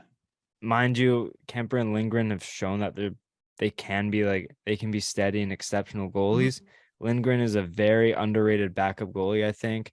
He shows out more often than not when he plays, but it's just in the past and more recently, I've seen Jarry and DeSmith hold their ground a bit more, and I just like the top of Pittsburgh a bit better with Crosby, Gensel, Raquel, Malkin. Zucker. I like them a little bit better, but yeah, I would be more worried about Washington just because they're in a health crisis as well. Like, they have some guys out for the year and long periods of time. So yeah, we'll see though. Long season ahead. Fun fact, I just pulled up their cap friendly page just to take a quick look to jar my memory a little bit. On their defensemen that are healthy and playing, they're all their contracts expire this year, except for Lucas Johansson, who is a 24-year-old who's not that good and is a healthy scratch most of the time, I think. Wow. And John Carlson's on the IR, who has a contract for like another 3 years after this. But wild. Yeah. Like that's a team that's looking like they're like, we don't want to sign any long-term contracts right I now think because we know we're at the end of our window, Yeah. right? It's like this year, maybe next year. And Yeah. they're like, then it's going to be time to start to rebuild. I think they have $40 million on IR right now. Yeah. Tommy Ooh. Wilson, TJ Oshie, John Carlson. You're like, those are three. That's your third, fourth, and fifth, or your second, your fourth and fifth best players. It's Yeah. crazy. Yeah. All right. That's all I really got for hockey. There's Bye pucks. there's teams surprising us. There's teams Letting us underwhelming for down. sure. But And as we What? just finished, Edmonton has beat Tampa Bay 3-2. Whoa, Ooh. Connor McDavid, are you good at hockey? dude, that guy's cracked out. But He's great Stupid. at hockey. Hayden. I hate them. why don't you take the wheel and walk us through week 9? Yes, sir. Week 9 of the NFL. Why don't you walk us As through and Jesus does, I will take the wheel. thank you, sir. Thank you. Yeah, as we do, yeah, we'll talk about week 9, but boys, God, did anyone catch playoff football on Sunday? I watched like 5 minutes of that game. Okay, and I tuned in because I was like, and- you know what? Lions are playing. There wasn't really anything going on NFL wise for me at around the the time. time, yeah. Yeah, so I was like, I put it on. It's great. Honestly, I am happy for the Lions. I am happy that they've been hapless for so long that they finally got a win. Nathan Rourke came back and looked pretty good in like the full return after Mhm. playing like a quarter against the Bombers last in the regular season there. Yep. It's great to see. They put on a good show. Are they good enough to beat the Bombers coming up in the Western Final? I don't know, but that's the extent of my CFL knowledge. I think I crushed it. Yeah, well, That's my TSN turning point. there we go. Well, for everyone, obviously that listens, they know that I did go and catch the game. Went with Donald, friend of the program. Whoa. Father, Mr. Pitt Meadows himself. Nephew, Logan, and friend of my father's, Todd. And boys, I Classic have to Todd. say, holy shit, man. That was, I haven't seen the dome packed like that. It wasn't even packed. It's sad to say that it was packed, but it was pushing 40,000. I was gonna Wow. say there was more than 30,000 people there. Yeah, it was pushing 40,000 is what I heard from the radio this morning. Yeah, big time. And obviously the dome sits 56,000, so I mean, could have used about 16,000 more people. There's about 3 million people that live in Vancouver, I'm pretty sure. So You'll get more for the next game, I bet. well, there isn't any more next game. That's the last one. Oh, for the they're going to season. Winnipeg, yeah. Yeah, exactly. So yeah, the biggest play in that game, from my point of view, it was they got into about like 4 or 5 third and ones, and usually in 3rd and 1, obviously 3rd and 1 is like 4th down in American football. So we have a backup quarterback who always just takes it for like 2 yards under center. Taysom think- Hill? not in shotgun, Come on, Corey. But he's usually good for, I think he only got stuffed once or twice this year on 3rd and 1, 3rd and inches. But they ran a jet sweep, and the quarterback faked the jet sweep, pulled it back, 2 wide receivers 20 yards down the field wide open. No one even near them. All he had to do was just make the easiest throw of his life. Keon Hatcher ran it in for a touchdown. The whole building was bumping. Jump Around is the touchdown song. I love it. Solid. Absolutely love that song for it. And the defense, man, the defense played so good. Locked him down. Absolutely. And that's what we love to see. And yeah, Nathan Rourke, like you said, Corey, he's looking firing back. on, oh, he's back. He's firing on all cylinders. And Back like he never left. oh, That's yeah. right. And one of the funniest things, my dad, for week 9, bet the Titans plus 13.5, because that was like Crushed it. that was like minus 110 odds, and I was like, Jesus Christ. But I told him, I was like, why don't you just put all the money on Winnipeg? So that way, if Winnipeg wins, you like double your $57 that you get. Yeah. Or if BC wins, BC goes to the fucking Grey Cup. And The show. it's pretty much the consensus now that like a lot of people are saying it's either BC or Winnipeg. Because on neutral turf with both Going of to their the Grey starting... Cup, duh. Yeah, exactly. Look at this guy. Yeah. But Get a like, load of this guy. the consensus is the West will win this year. And I mean, for the short little CFL preview that we did back in June, I said it was gonna be the favorite is Winnipeg.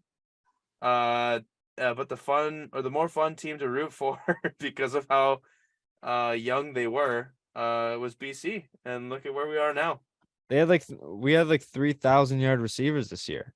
Yes, we did. We had Keon Hatcher, Dominic Rhymes, and Lucky Whitehead.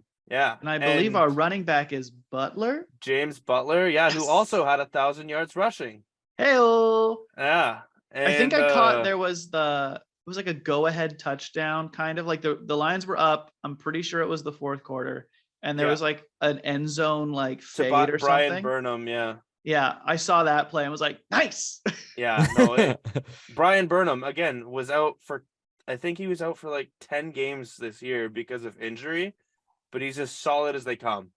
Okay. Yeah, You'll need him down the stretch. Every high point 50-50 ball I see Brian Burnham come down with somehow. And he's like he's like folding like a lawn chair in the air somehow. And he comes he down just like he finds like a little part between the three corners hands and just catches the ball and takes it. And so I'm like, how do you do this?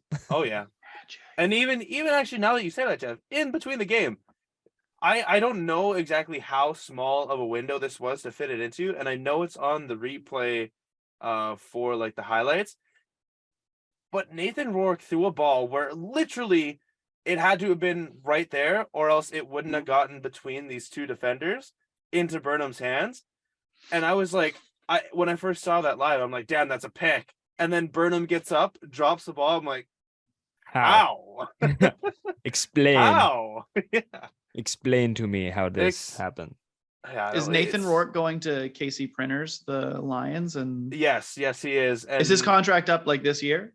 Next year, but nice. Obviously, one more season. Sucker. Well, no, what the Lions are already doing, like they already planned for this. Mhm. Their backup Vernon Adams, they're Mhm. expecting Vernon Adams to be the starter next year because they're gonna give Rourke NFL opportunity. That's nice of them. Which they should, because he's been lighting up the league. Like no one's seen this type of quarterback play. I mean, if I was the Lions, I'd be like, so you have long. a contract with me, bitch. I'd be ruling him with an iron fist for one more season.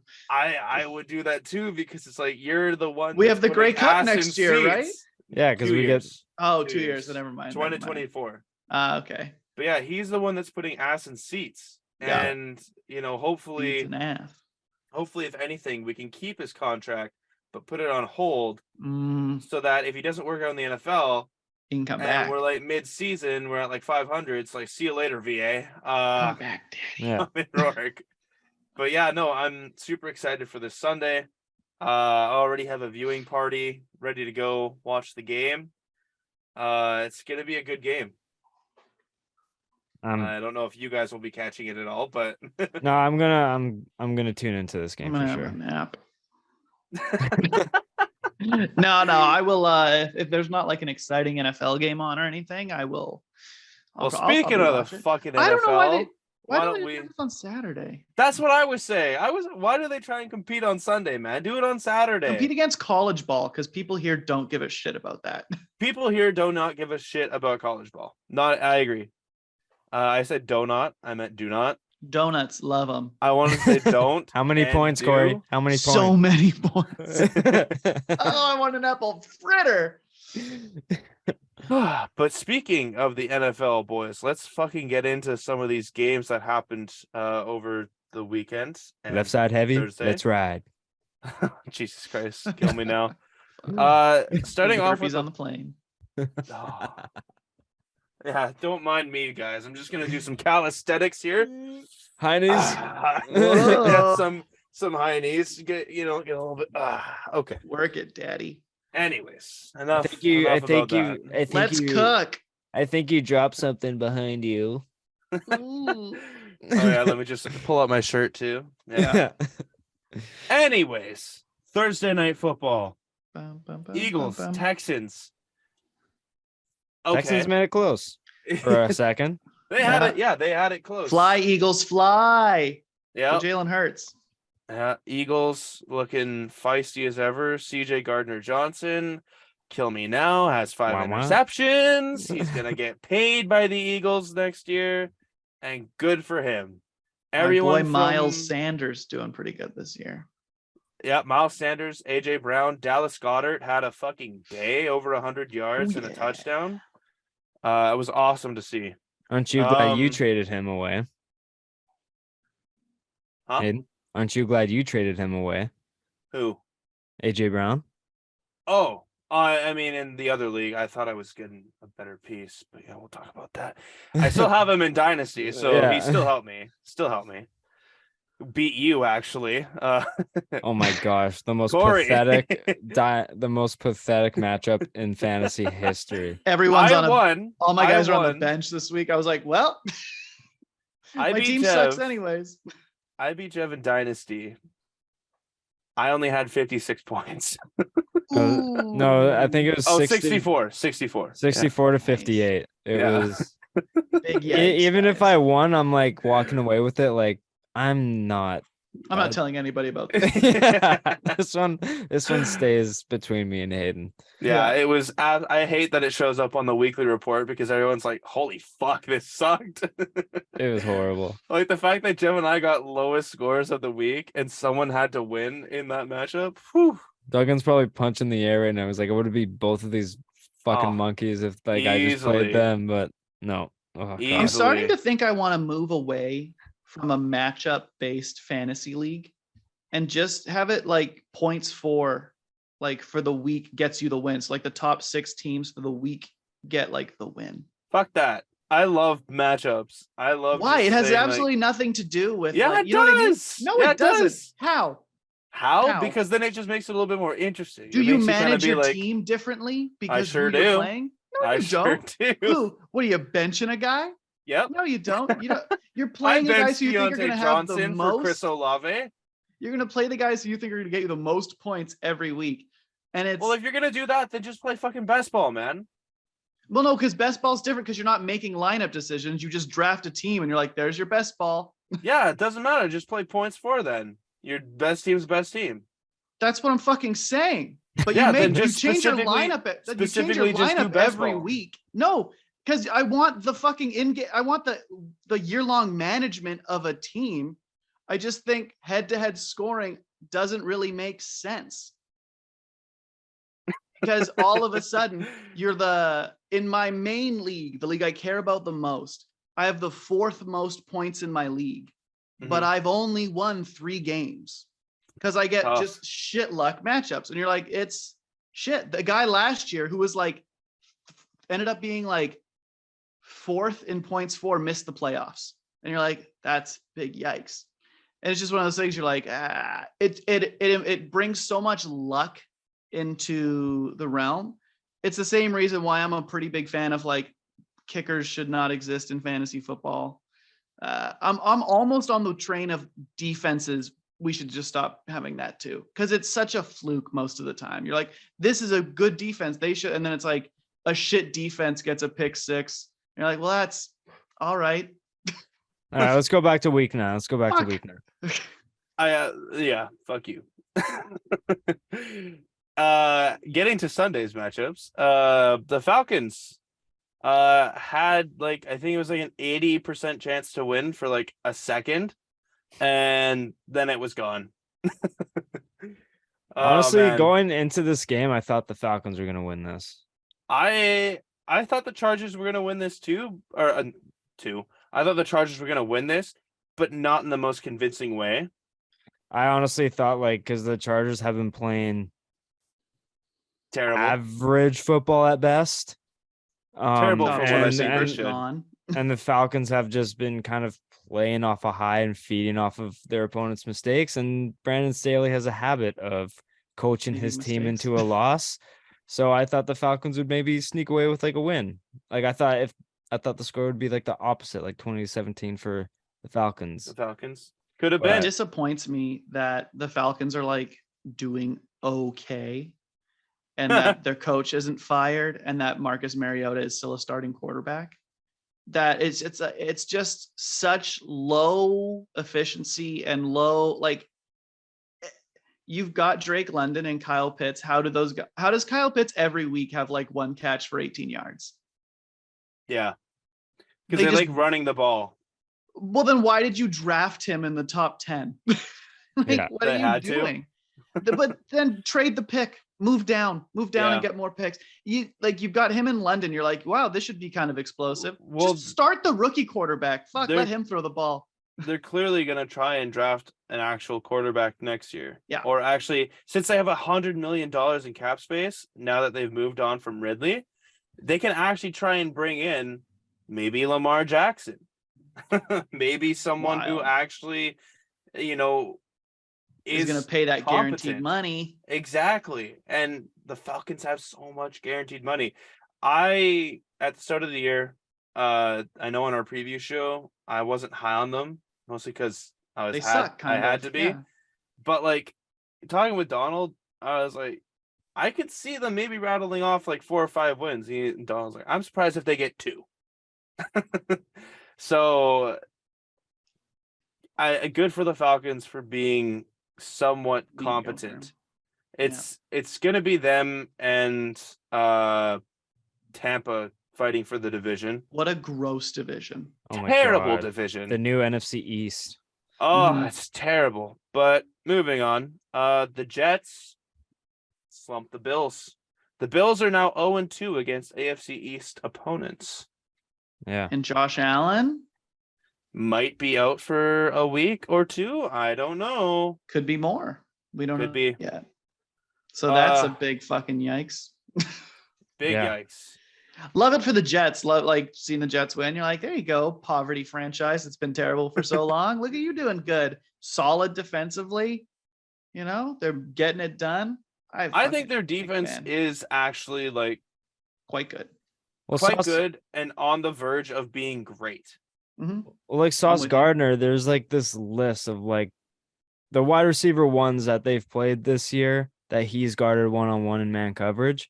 And I think he's given up like 20 catches for like 46 yards and like no touchdowns. And it's like, that's not bad for a rookie cornerback against like the best of the best right now Yeah. that he's at least played. So he's the real deal. And He's making defensive rookie of the year. I don't know what to say. Writings? Fuck. like ballots or something. Like what do you Ballots, yeah. Resume. There you go. Resume. Yeah. Ah, Ah, I didn't know where you're going with came that. I to was me. kind of throwing out words that kind of made sense. kind of. Yeah. But yeah, Cover no, letter. I like the Bills. Man, that's tough losing to the Jets.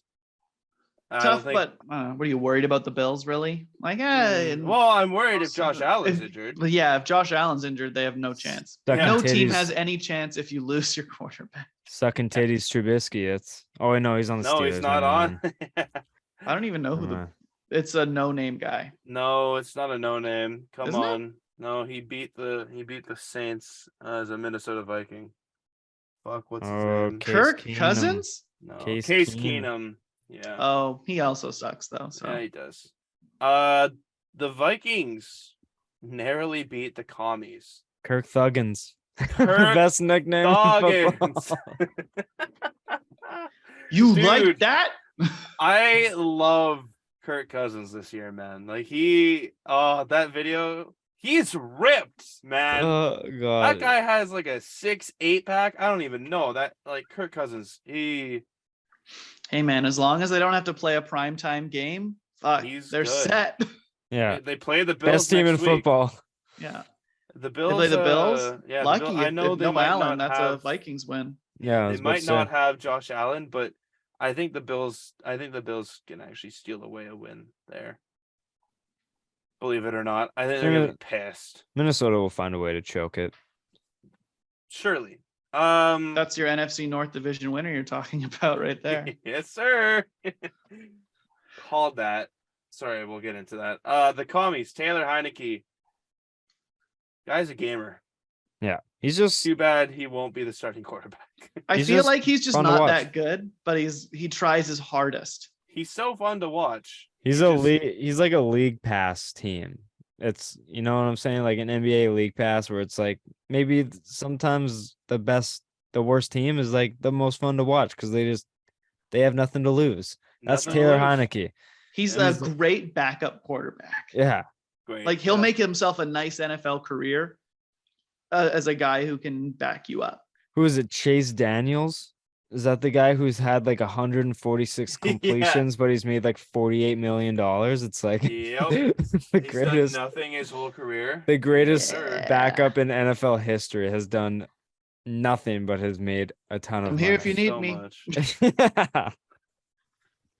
He's got a Fuck. little griddle on the fucking sidelines, just making a snack. Yeah. Yeah, Does anyone want some Gatorade? yeah, pretty much. Pretty much. The Raiders fucking suck. You know, Josh McDaniels, sometimes it's okay to just be a good coordinator. Yep. No, Yep.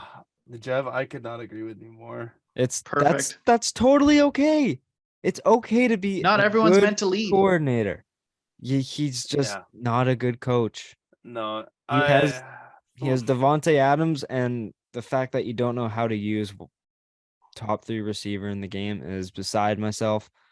And yes, Darren Waller's been out with injury, but you got a lot more to work with. You got to figure it out as a Foster coach. Moreau's no shrug.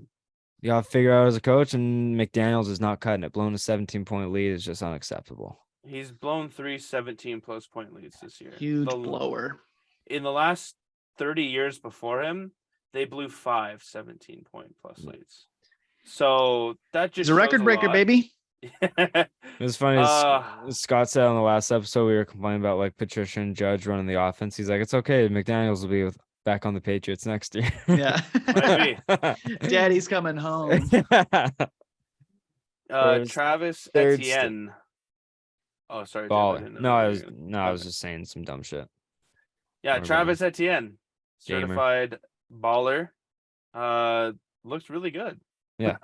Just a gamer. Trevor Lawrence kind of sucks. I said it last week, man. Etienne was their best first-round pick last year. So yeah, Jaguars. I knew the Jaguars going to win that game. I don't know. I had a weird feeling that they were. I just don't trust the Raiders. It's just Right? they're like the Broncos. I just like can't. They have so much talent to win, but I just don't trust them to win. Like, who do you think's going to win next week? Colts or Raiders? I'm gonna go Raiders. Fuck. I don't know. I'll Going go Raiders. Raiders as well.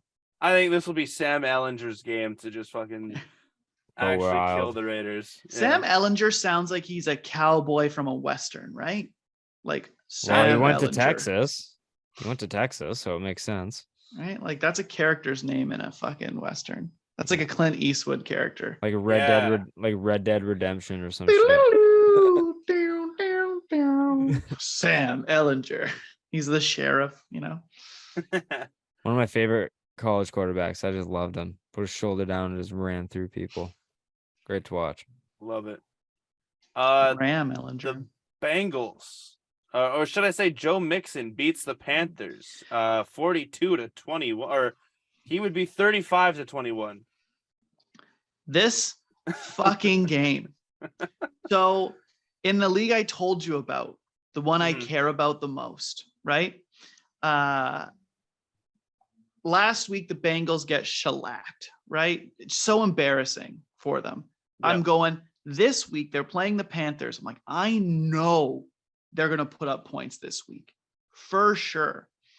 I had Deontay Johnson on a bye. So I was like, well, he's benched. I had another receiver who was on a bye. So I usually will start Mike Evans and T. Higgins are like my two kind of starting wide receivers. I have a good team. I have Lamar Jackson, Christian McCaffrey, Aaron Jones, Miles Sanders, Mike Evans, T. Higgins, Pat Fryermuth, or fucking Kyle Pitts, but usually Freiermuth are like my starting guys most of the time. So it's like, it's a solid lineup. Yeah. 12-team league. You'd think I'd win more fucking games. But anyways, I picked up Tyler Boyd when Jamar Chase got hurt. So I was like, oh shit, maybe I can trade Tyler Boyd. No one in my league. Like I was trying to trade him for like an equal kind of guy, like the 30 to 36 overall kind of wide receiver, just to help me out a little bit depth wise. So far, these assholes are like, nope, I only will trade you this mediocre receiver for T. Higgins. I'm like, what? Fuck you. Anyways, so I'm going into this fucking game thinking the Bengals are going to score a lot of points. I had McCaffrey was like on a bye, Johnson's on a bye, so I'm like, I need to put another guy in. I could have put Algier in. I was like, no, I am going to stack Higgins and Boyd because I think they're going to score a lot of points. And then this fucking asshole Joe Mixon scores every goddamn touchdown. They barely throw the ball because Mixon ran it 100 times for 1,000,000 yards and 5 touchdowns. Yeah. I was so mad. Dude, you have no idea. I was in the same boat. Game. I'm like, this was such a great receiver stack, and the methodology was so sound. But Joe Mixon just had to be alive. It was just like, no. And then they even threw him a touchdown. One receiving, yeah. No, I was in the same boat. I was on my way over to Donnie and Donald's, and I was like watching the game in the back of the car. And I was talking to my buddy Tice. I was like, Tice, okay, I need like Hurst or Tyler Boyd to score here. But I didn't say Hurst or Boyd. I said 88 or 83. And then it was like, oh, Joe Mixon running touchdown. Fuck me. And then another Joe Mixon running touchdown. And then we get up into Donnie and Donald's place. Oh, Joe Mixon receiving touchdown. Fuck me, dude. Like, can these receivers not get open, or how come Carolina just doesn't know how to cover or stop Joe Mixon? Bro, can you just look somewhere else, please? Yeah. Can you stop running the ball? Like, fuck, hey, Carolina, stuff the fucking box. Seriously. No, absolute beatdown from the Bengals. Yeah. Is Baker Mayfield the starter? I don't care. I don't give a fuck. Can we like throw that team out? Like, is that bring in Georgia? Ass. Let Georgia take the Panthers NFC South, because they're also from the South, so it's fine. America's game of the week, or at least the game of the week, the Dolphins knit by the frisky Fieldsy Bears. Justin Fields breaks a record for most regular season rushing yards in a game. Sorry, most single game rushing yards for a quarterback. Yes, in the regular season. Nailed it. In the regular season. Yeah, first try. We'll just edit all that out. Yeah, fix it in post. Yeah, the fact that fucking psych, because that is way too hard to deconstruct. Jesus. Took an English major right there to break that Can down. you just say it again right now so then I can cut all of that part out first? Everyone just stay still for a second. Most rushing yards by a quarterback in a single game in the regular season. There it is. First try. I'm hearing that. That's crazy. I totally did not know that quickly in my search bar. I did not know that.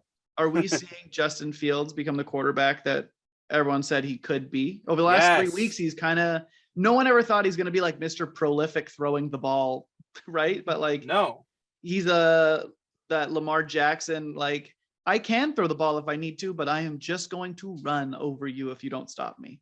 Not even the fact of like just running over, but like he will become a competent passer with the better offensive line and the better weapons that they get. Claypool, baby. Well, I mean, man, that one look where it was like the woman talking like, oh, and Chase Claypool makes his starting debut, and as she says that, he drops the ball like in warm-ups. I'm like, oh, that's off to a hard start. Wow. But like, the more draft capital they have now, obviously they're gonna have to put it towards the defense. But I mean, toss a first-round wide receiver in there with one of your picks, and you've hit on your draft. Yeah, like Fields, like you can't teach athleticism, but you can work on mechanics. And I think that's exactly where Fields is, where it's like he has the raw talent to throw the ball. It's just a matter of like the discipline in the pocket and going through all your options and stuff like that. He showed that he can run for 1,000,000 yards in a game. He's really elusive. He's strong. He's a strong runner, but like it's kind of like a Jalen Hurts type of thing where it's like you just got to work on your mechanics and get that guy to throw the ball to. And now Jalen Hurts has done very, very well this year, and I think Fields can be in the same boat. So I need your guys' opinion on something real quick while we're on the topic of Justin Fields. yes, that's So why it as looks cute on you. Thank Sorry. you. Actually, I'm really happy with this hoodie. It's like an Amazon basic. I just was Wow. like, let's try it out. Fits awesome. It's perfect. I will probably order more of these in different colors, like a Cool. fucking cartoon character. But no. So in that league I told you about, I have Lamar Jackson. He is on a bye this week. I do not have another quarterback on my bench because why would I carry 2 fucking quarterbacks? Agreed. So on the Many waiver times. wire, top 3 options, obviously, Justin Fields is on the waiver, along with he has How is he on the waiver? because it's a 12-team league and it's a 1 QB starting league. Okay. And it wasn't until like a couple weeks ago he was even thought about to be a starter on it, like who was going to start him. So him, Lawrence, and Gino are like the top 3. Obviously, I'm trying to pick up Fields. He's playing the Lions next week and he's on a tear. Now, my question is, I'm sure there will be a couple teams maybe that are going to, like, a decent amount of teams have 2 quarterbacks, so they're probably not going to put much. It's a free agent like auction. You got like the Bucks to pay, right? Fab League. So I have $57 left in my Fab account. I need to win. Like I don't think I can lose another game and have a chance to make the playoffs here. So like I really need to go on a roll here. How much do you think I should put on Justin Fields? Because I think he should have a game. Are you The Lions projected to terrible. win this week if you have Fields? Let's see here. It's kind of close. Technically, I have Justin Tucker who's on a bye also, but I'm just gonna wait to see if I'm kickers. winning the game before I have to drop somebody, because both kickers are Monday night kickers and they're both on the waiver wire this week. And so no one's gonna pick them up. So I should have the option of dropping a player if on like Sunday if it looks like I'm gonna lose that game. But as it sits, stupid fucking. Hold on, I gotta get to the goddamn thing. Schedule preview. French doesn't Well, I'm even playing have a it bad up. team. I am currently projected. If I had 20 more, I'm projected to win with Justin Fields. Yeah. Then I think you spend as much as you're willing to lose. Like, do I just drop like $40 and be like, fuck it? That's most of my thing. But Well, then my you have a bench is good good. backup quarterback. So Yeah. I think All you right. do it. I think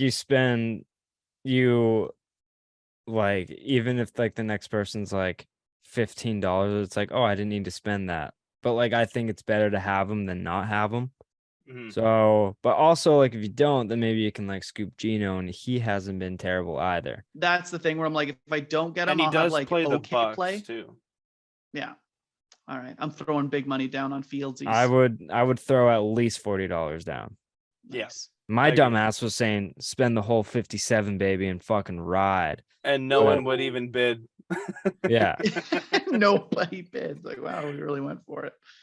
But yeah, All right. $40 I would. Love All it. right. Love it. Well, speaking of Gino, the red hot Seahawks. This I was gonna say smash the cool blue Cardinals and kind of be like an interchangeable, because the Seahawks are blue, but they're red, and then the Cardinals are red, but they're blue because they're cold. Kind of mind blowing. The Seahawks. He had a battle in his mind there and had to speak it to existence. Well, I can't think of the English word that it is to say. Say it in French or Spanish or whatever then. Oh no. I'm forgetting the word. Anyways, regardless. One? Seahawks. No. Seahawks are now atop the NFC West. They are looking absolutely amazing. And if they beat the Buccaneers. They've nested themselves as the best team. There you go. If they beat the Buccaneers, I will officially say the Seahawks are legit. On the season where I did not think they would be at all legit, Kenneth Walker looks like Woo! it's for me. It's like Kenneth Walker and Chris Olave are like neck and neck right now for Rookie of the Year for offense Yeah. because they're both showing out in the time when they need to. And yeah, Cardinals suck. Said this at the start of the year. One of my happier takes that I had. Yeah. And I think right now Seahawks are playing with house money. Everything's firing on all cylinders, and they're just having fun. Like the season's been a success already, and it's just over halfway through the year. So like, I think it's just a matter of playing with house money, riding on a high, seeing where you end Mhm. up. Playoffs is a bonus, and you still get all the picks from Russell Denver. Wilson or Yep. like the Russell Wilson trade. Yeah, like Denver's gonna at this pace, they're probably gonna have like a top 9 pick at worst. So Yeah, like worst. you can like they're just in such a good place right now. If you're a Seahawks fan, you're happier than a pig in shit.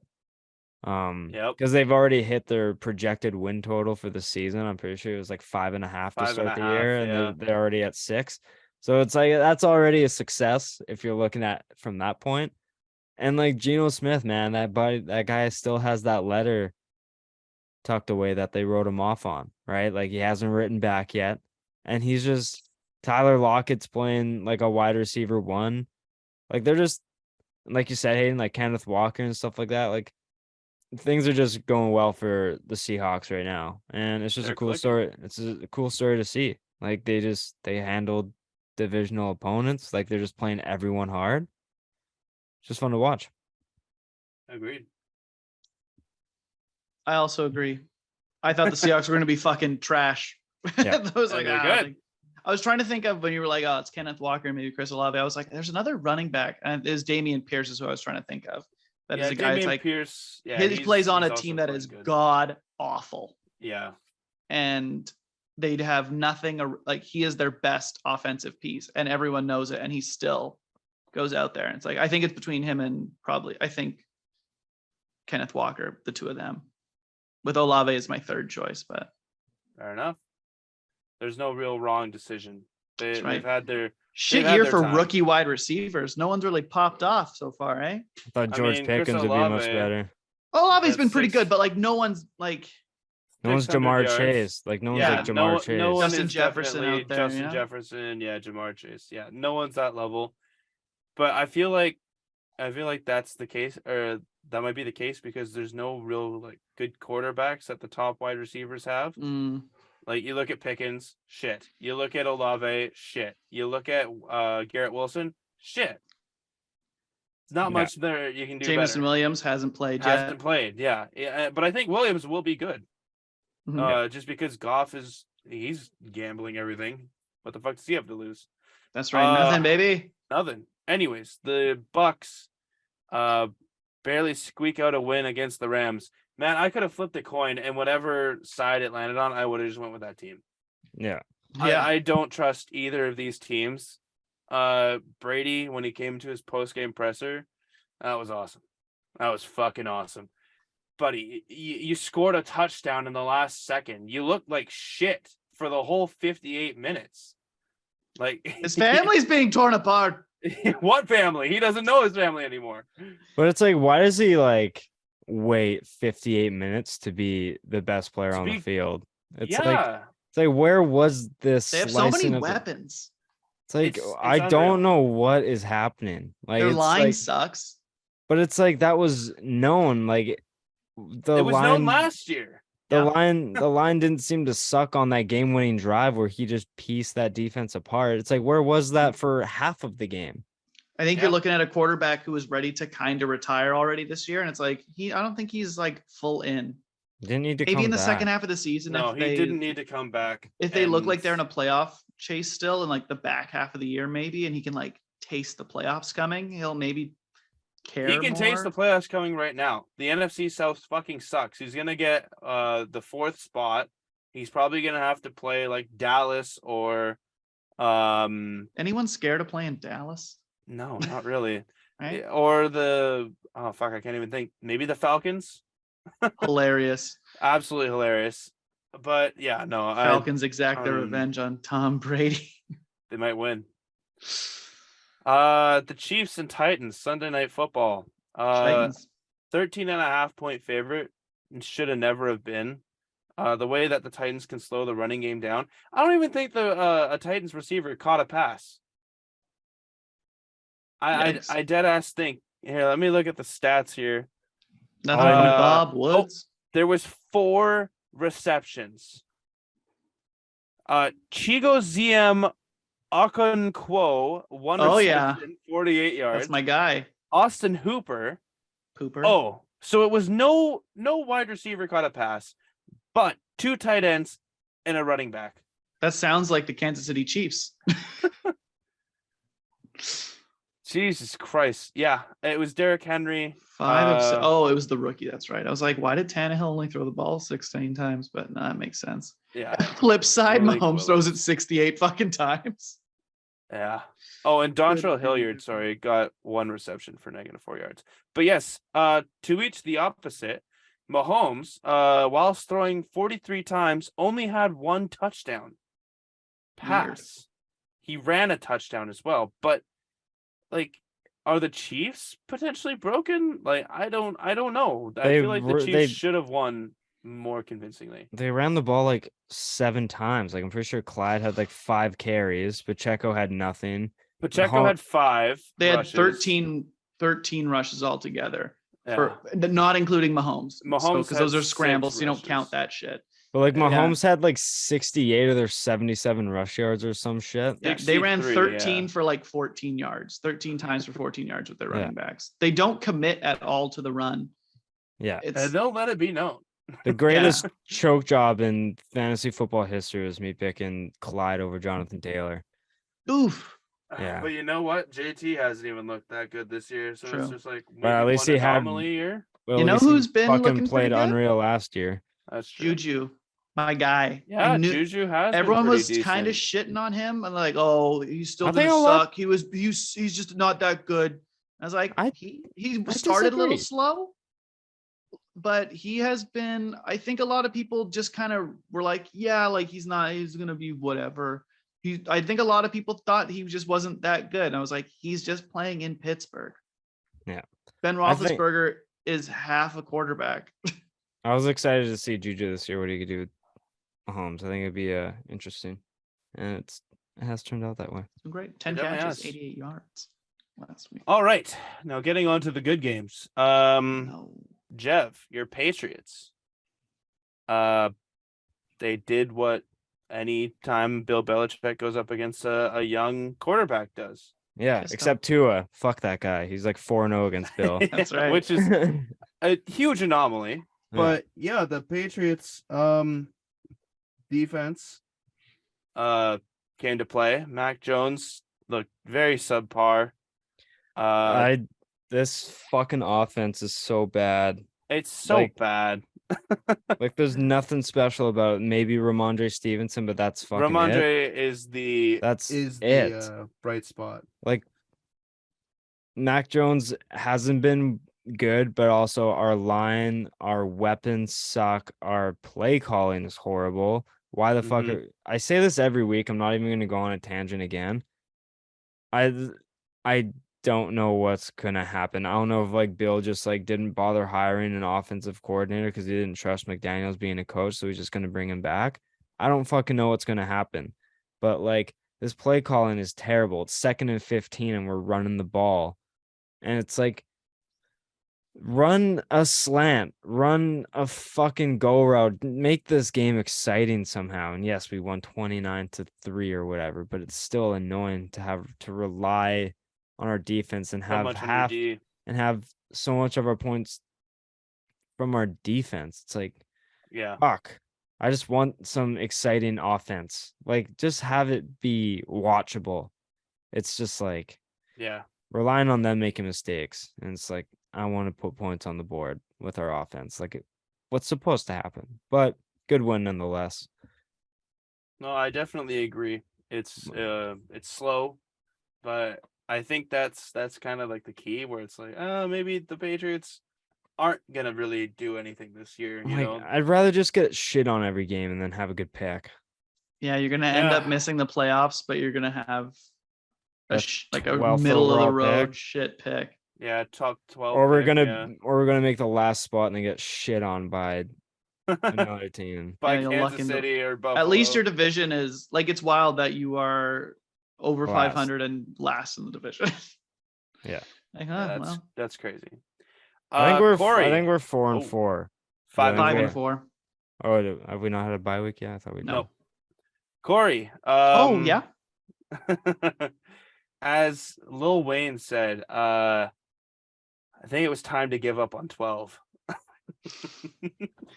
Here's the The thing. fact that Lil Wayne is outing his favorite team, what does that say?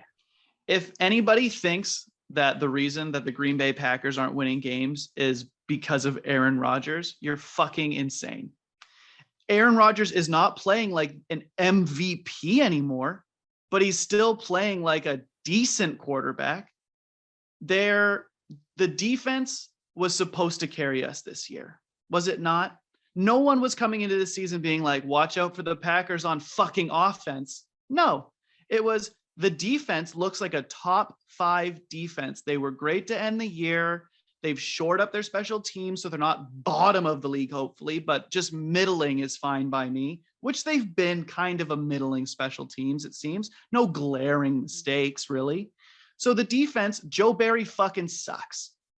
You have so much talent on that side of it. I'm watching this team every week and I'm like, why is this? Why do we play so far off the receivers? Why do we let all of this happen underneath? If Jair Alexander is as good as we all think he is, why can't he shadow a guy? Why can't we change our scheme so we can shadow? Why can't we play press coverage with all the talent we have?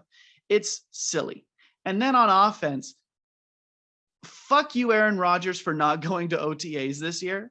Like, you knew you didn't have Devontae, which, by the way, just everyone involved in that. Devontae Adams must be upset because the Raiders are garbage. The Packers offense would have at least looked better with him on it because the rapport he's got with Rodgers.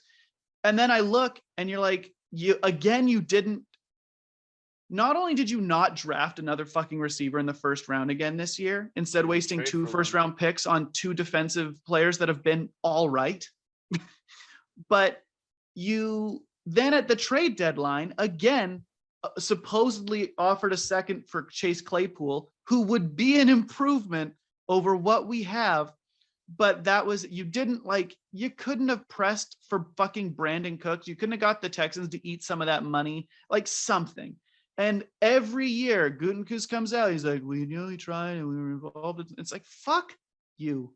You have no problem spending your draft capital at the draft to move up to draft fucking Jordan Love, who will be sitting for his entire rookie contract. So you've just wasted that for no good reason. When we could have just drafted T. Higgins in the second round with our pick, he was sitting there. And how good would he look on the Packers right now?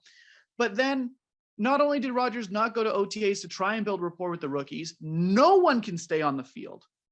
Christian Watson, in and out of the lineup all year. Romeo Doubs, in and out. Now he's hurt. Randall Cobb on the IR. Sammy Watkins finally back, but we all know he kind of sucks. Alan Lazard has missed time. Like, just nothing.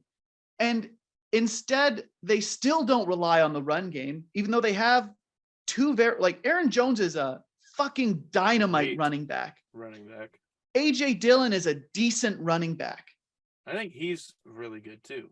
He hasn't played like he's really good this year, though. But I think he's a good running back. And run the pony 80% of the time. Put them both on the field. Fucking dude.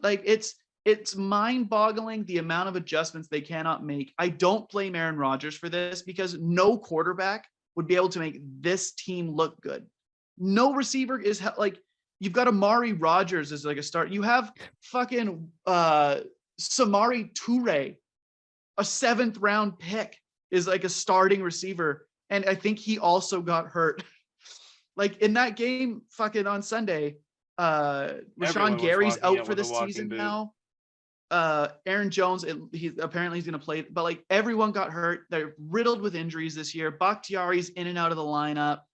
The offensive line, we've had a rookie Zach Tom play 3 positions this year. It's just nothing's going right. And I'm just looking at this team going, there's no way it's going to improve this year.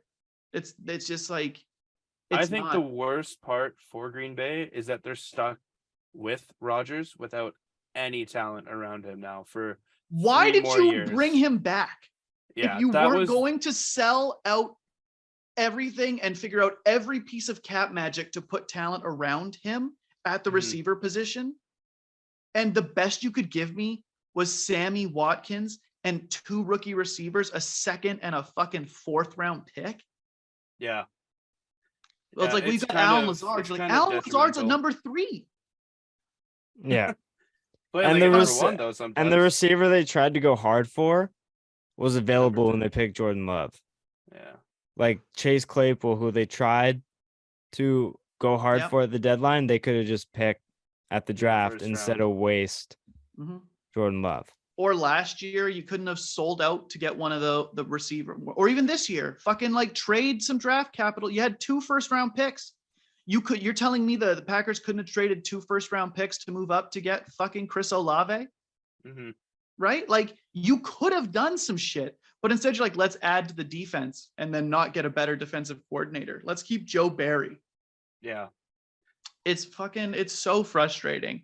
I have zero excitement watching the Packers play. You were playing the Lions. They're the worst team on defense this year statistically. More than 10 points, which is 9. Terrible. I know. I'm saying they couldn't score more than 10. Like that's a touchdown. It's and a just field like goal. Aaron Rodgers is of the last, how long are he's been in the league for like 15 something years, has been a top 3 quarterback like the whole time. He's got the thumb injury this year, so it's like a little, I don't think he's quite like throwing, like it's like the 2 red zone, the end zone picks. You're like, this never happens to him. But it's like, you've had this guy this whole time and you've got 1 Super Bowl out of him. You've only made it to 1 Super Bowl. It's like, you couldn't figure it out. And it's been the same problem for the last few years. You get disappointed by the defense. Last year, the special teams fucked you. But it's like, he's needed another receiver forever, for years now. And it's like, you can't. And then fucking Devontae Adams leaves. And it's like, how'd you let Adams walk away and have Roger? Like, how was that not a package deal? Talking to both guys, like, hey, look, we're going to bring Aaron back. Like, we want him back. We want you back. We'll figure it out. And they would both go, okay. It's like, but instead you let the fucking top receiver, one of the best receivers in football, walk away, and you didn't even try to replace him. Like, well, if we 2nd round, a 4th round rookie and Sammy Watkins together equal that, right? You're like, no, of course fucking not.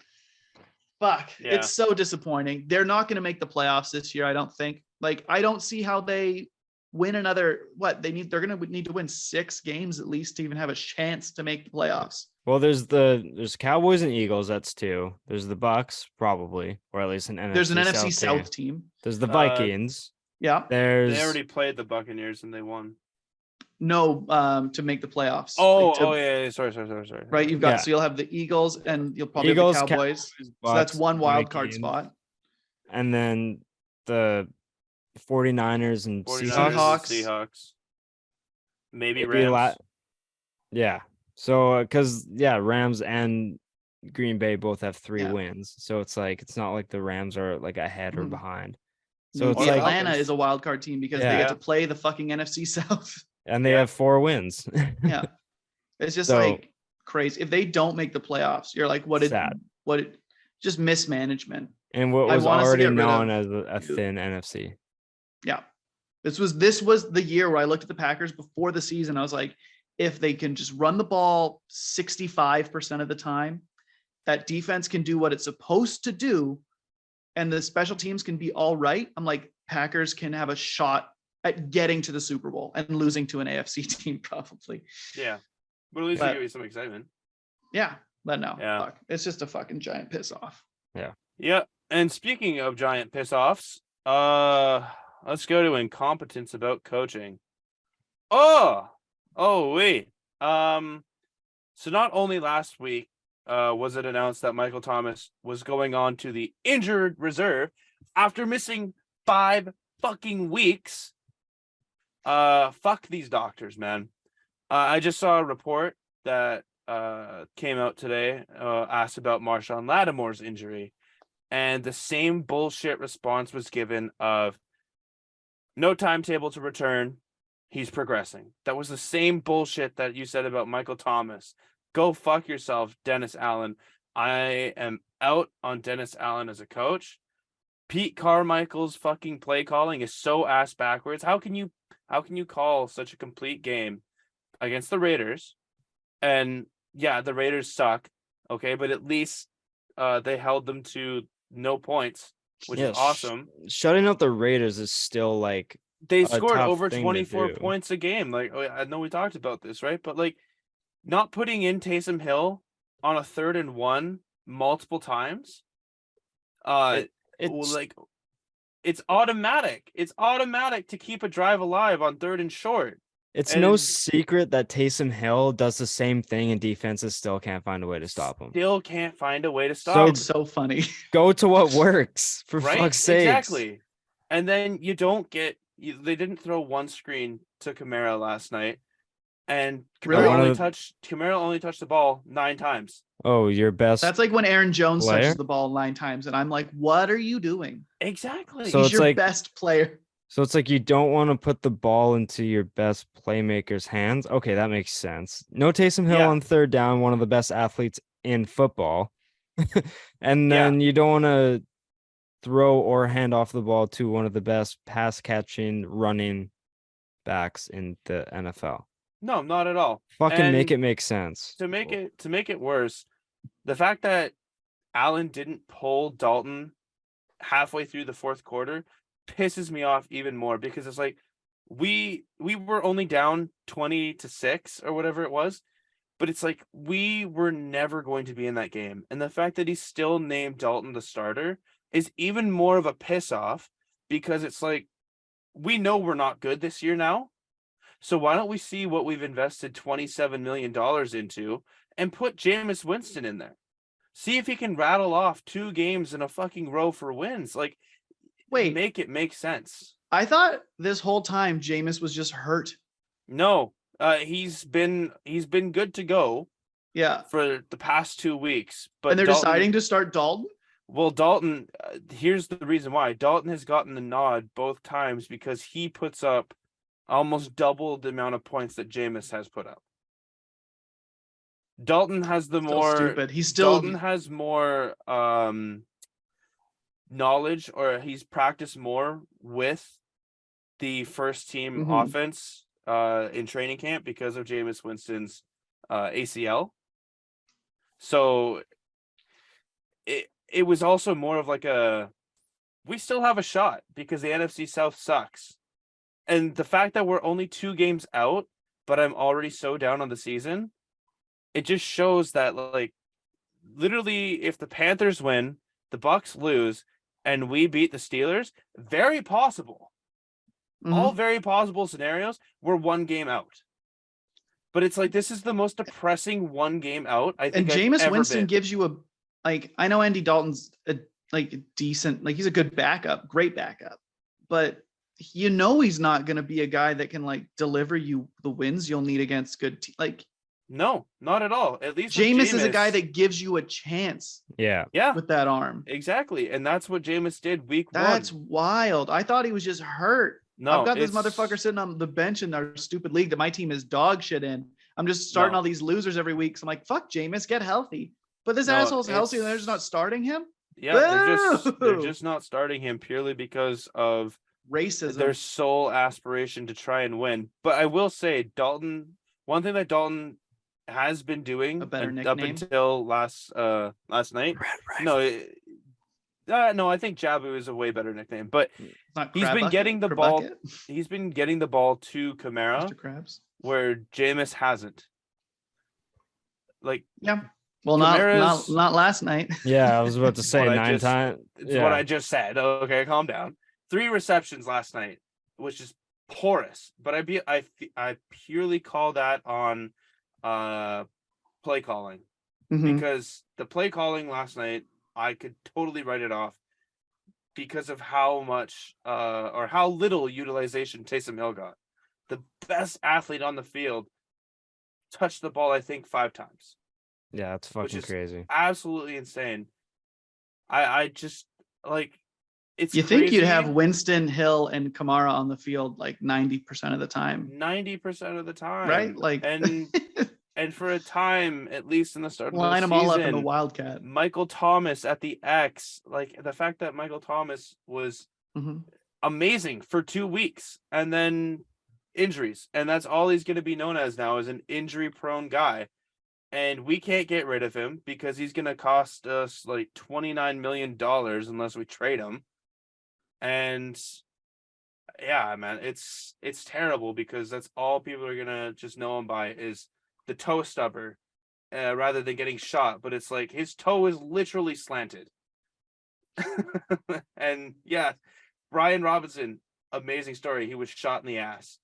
The ass has no nerves. Tell that to my ass. But no, pure incompetence by New Orleans. If they, like I already said, I'm out on this year. If Me too, somehow brother. they manage to get into playoff positioning, they're not going to win. I'm not going to get excited. Let's Give just me a high hope- draft pick. Well, even that, like our you first round traded your draft pick, pick yeah. is to Philly, but I'm purely hoping that either Sean Payton comes back or we trade his rights, and it's a lock that we're getting a first round pick. So I still don't think that happens. I I think still don't think a team gives up a first round pick for a coach. Gruden got 4, Yeah, and teams looked at that one like, eesh, Yeah. but he was only the good. Raiders would have done I something like this. I saw a tweet. I mean, and maybe it the was like, Raiders will give you Gruden. their Gruden more was a picks. racist, but at least the offense ran smooth. But that's Maybe. my whole spiel. That's my Yeah. whole rant. We've all gotten our rants this Sucks to suck, episode. man. Oh yeah, Canucks, Pats, Packers. And you know what? We've been running for a very long time, but do you know what? I was gonna hold this off because just in case we ran a bit too long, but since we've already fucking cracked that 4th wall, I'm gonna do it anyways. I got a Oh, game fucking for make it. us. I got a fucking game for us to play, boys. Let's We're fucking gonna go. we're gonna end this game off on a high note, hopefully.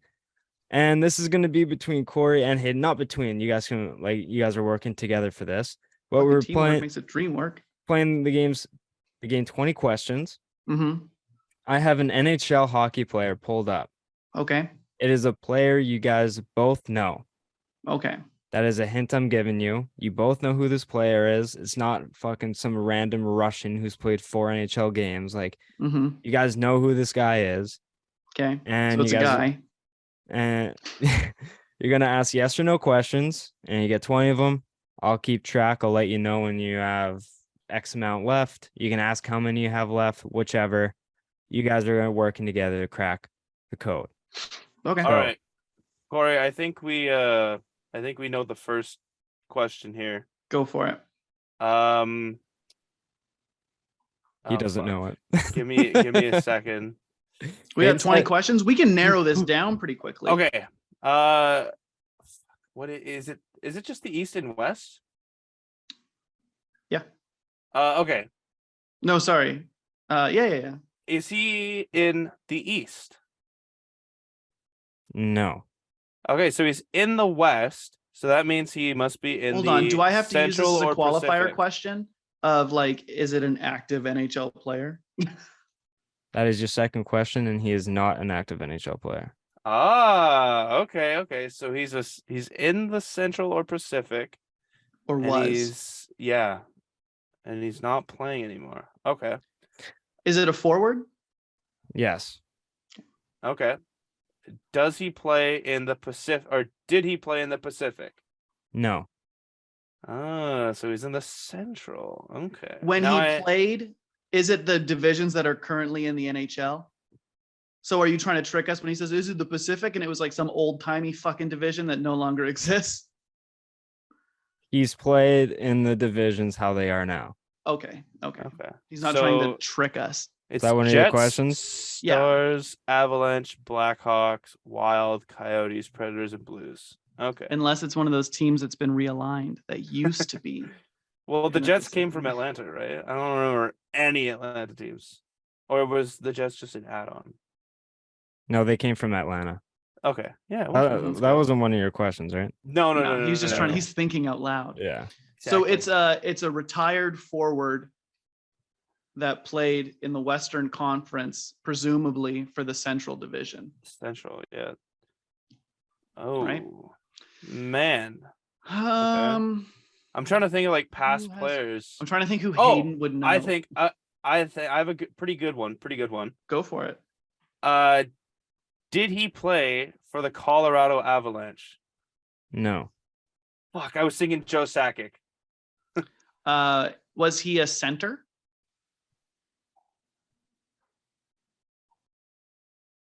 No. Winger. Okay. He he's was a winger. Retired winger. Like I'm like I don't know. 90% sure he Okay. wasn't. I don't know who.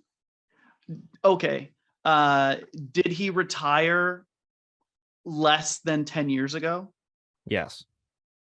Okay. How many How many questions are we questions up is to that? now? You're at 8. Okay. Got 12 You- left. Okay. You've Did asked. he 8. retire less than 5 years ago? Yes.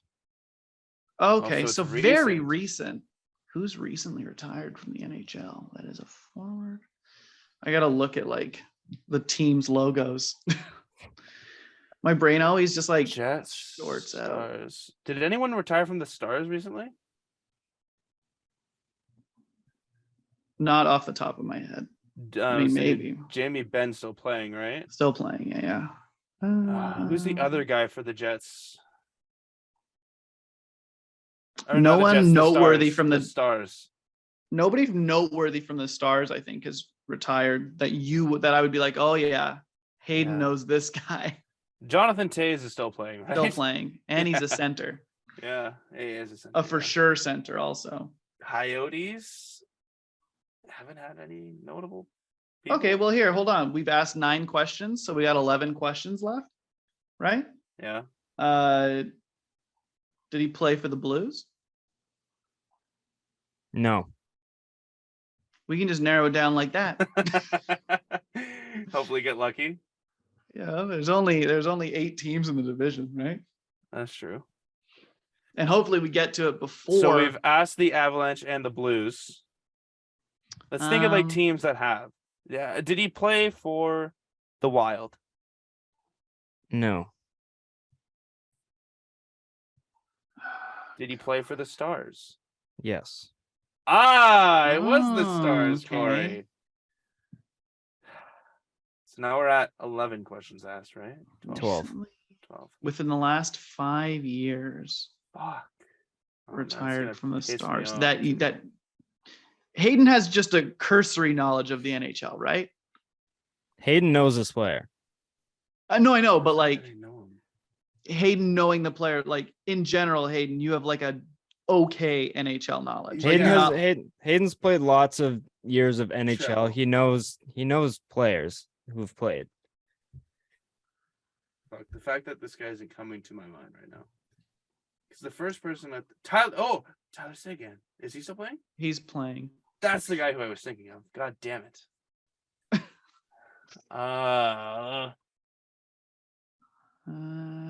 Fuck. Okay, I'll ask one. His first name, does it start with a consonant? Yes.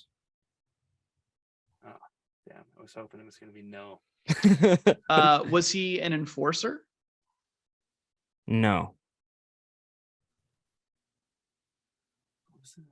What's that?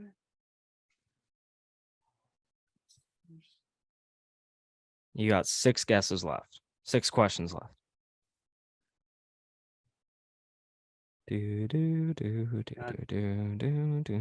and it didn't. Corey, you might have to take it from here, man. I can't ask any more questions without looking at on the internet.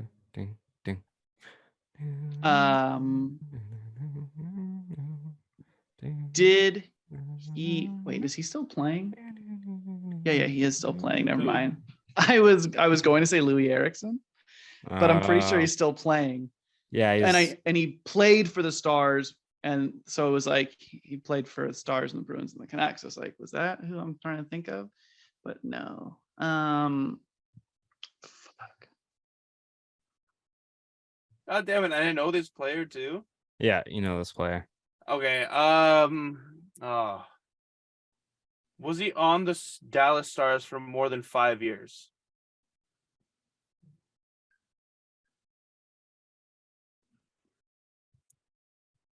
No, but he was on them for 5 years. I'll give you that. Oh my god. So it wasn't more than 5 years, but it wasn't less. Like you didn't Fuck, man. you didn't put the 5.5. It was the push. I think I got it. We've got like 4 questions left, 5 questions left. 5. 5. Did he retire with the Stars? No. Yeah, I think I've got it. Is his nickname the Real Deal? No.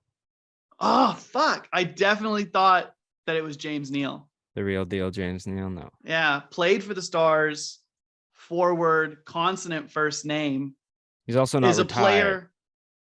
He's retired, isn't he? I don't think he's playing this year. He got like PTOs and stuff like that. Like he's still like. Oh, he's trying to play? Yeah. I was just pretty sure he wasn't on a team anymore. I don't think he's announced his retirement. Fuck. Honestly, that was a great guess though. It was. Damn it. Well, I was purely going You on got- the fact of like they retired as a Star. Oh, 3 didn't- questions left. Fuck. Okay. Okay. Well, now it's just someone who played for the Stars. Can some we point. do you think we should ask Corey, like, did he retire in the West? Is that a? I mean, Are you we locking might it as in, or- well. Yeah. Did he retire in the West? No. Oh my god. 2 questions left. Okay, I think we just say did he retire in the Atlantic? Because that takes away 8 teams. Okay. Sure. Go for it. Did he retire in the Atlantic? Yes. Oh my god. Okay, Corey, think of anyone who retired as a That played for the Stars, but retired in the East. Oh, is it? I'm gonna consult with my teammate here. Yeah. Is it Zdeno Chara? This is a defenseman. He's the forward we're trying to think yeah, of. that's right. Oh my god. Forgot about that. Last question. Yeah, I know, you bitch. Then we need to answer. Yeah, what are you looking at? I'm trying to look up guys that I'm trying to think names of that I can try and like pin down fucking played for different teams because I can't remember what teams everybody fucking played on when they retired. You ass. Oh my gosh. This is a good No, player because you didn't finish in the East. I really wish I knew the year he retired. Should have wasted a bunch of questions if we knew it was in the last 5 and like, was it 4 years ago? 3 years ago? And then it really would have nailed it down for me. This might be one of the longest episodes in Left Side Heavy history. Yeah, it Glad should to be. a part of it. Screw you, man. I feel like a lot of them have come with Corey on. Rant. Oh, hold on. Rant I think Tundra. I have it. I need to check to see if the career matches up. Kind of cheating here. No, it doesn't. Fuck. I was checking to see where he retired. All right. Okay. Corey, I think we got one last question here. Yeah, you have one guess. Or no, we have one question, then we have to guess. Okay. Okay. So he retired in the Atlantic.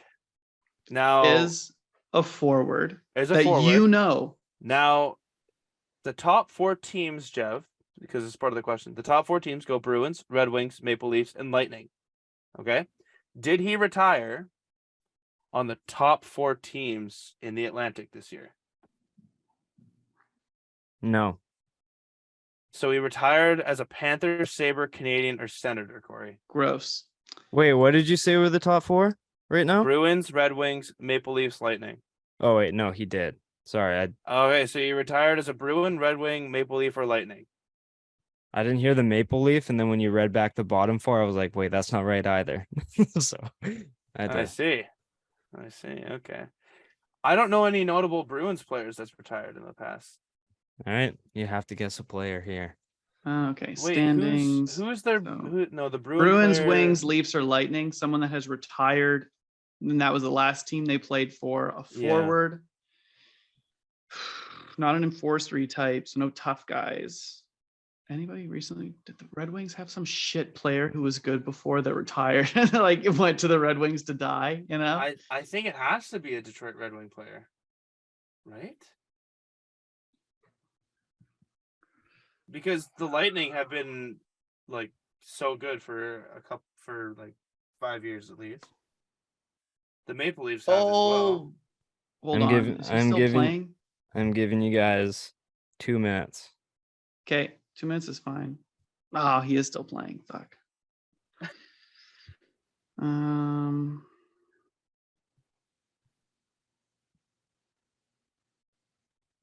2 minutes. I feel like the SpongeBob meme of like Patrick when he tries to open the frozen door. Well, I've done all I can do. Ah, I do not know.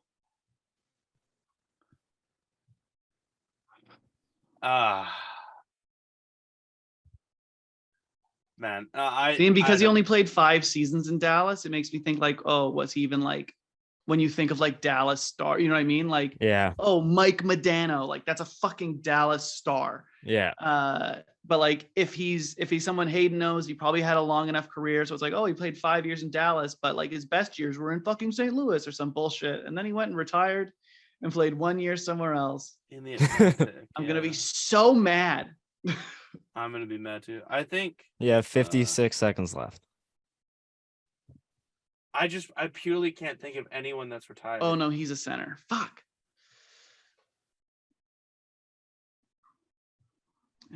Starts with a thing. 40 seconds left. Starts with a consonant. Yeah. Glad we got that one down. Man, I really thought it was gonna be fucking James Neal.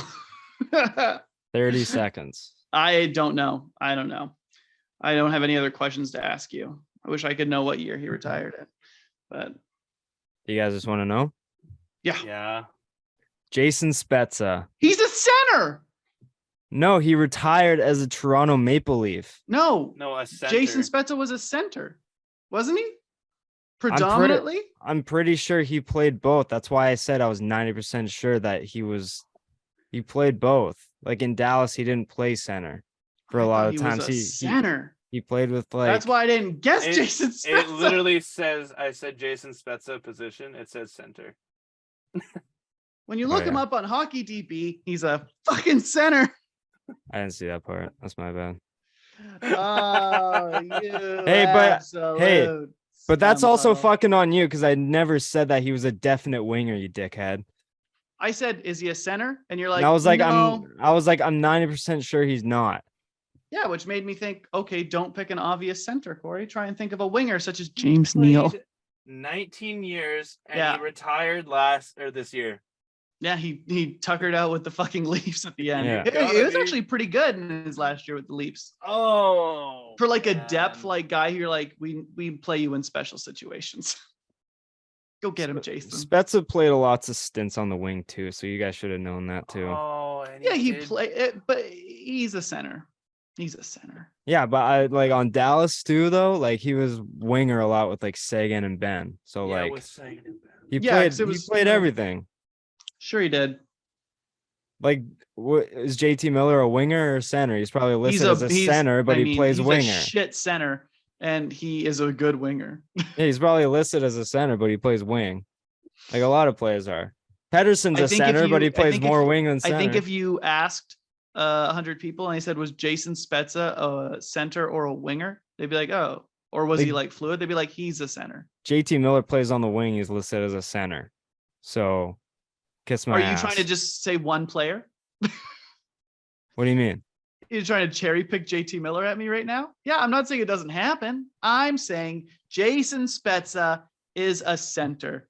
For the bulk of his career, when he's at his heights as a player, he was a center. He was a center when he was in Ottawa because he was centering goddamn Danny Heatley. Oh man. Spezza and Heatley. What a duo. All right, my bad then. My bad then. I never say he was 100% a center. Delete this though. podcast. This never happened. You're never 2 coming hours back on and my 40 show. minutes gone. All right. Where can the peeps find you, Corey? Pick another player. We're running it back. All right, you got one guess. I got a player in mind right now. Hockey. It's a lacrosse player, Curtis Dixon. Andre Vasilevsky. Yeah, one No. player right now. You gotta guess. Cal McCarr. James Neal. Bitch. Oh, you son of a! Glad He is he who we got you. thought he was. We All right, let him go off the hook. Where can the people find you, Corey? That's 980 CK&W down there at the Telus building. You come in, you call 280-9898. We get you on the open lines. You can give your Hurry up. Let's go. Find me on Twitter, Corey Latondra. Look it up. Find me. Find me on the left side heavy once every 3 months. I'm not welcome back. Yeah, no.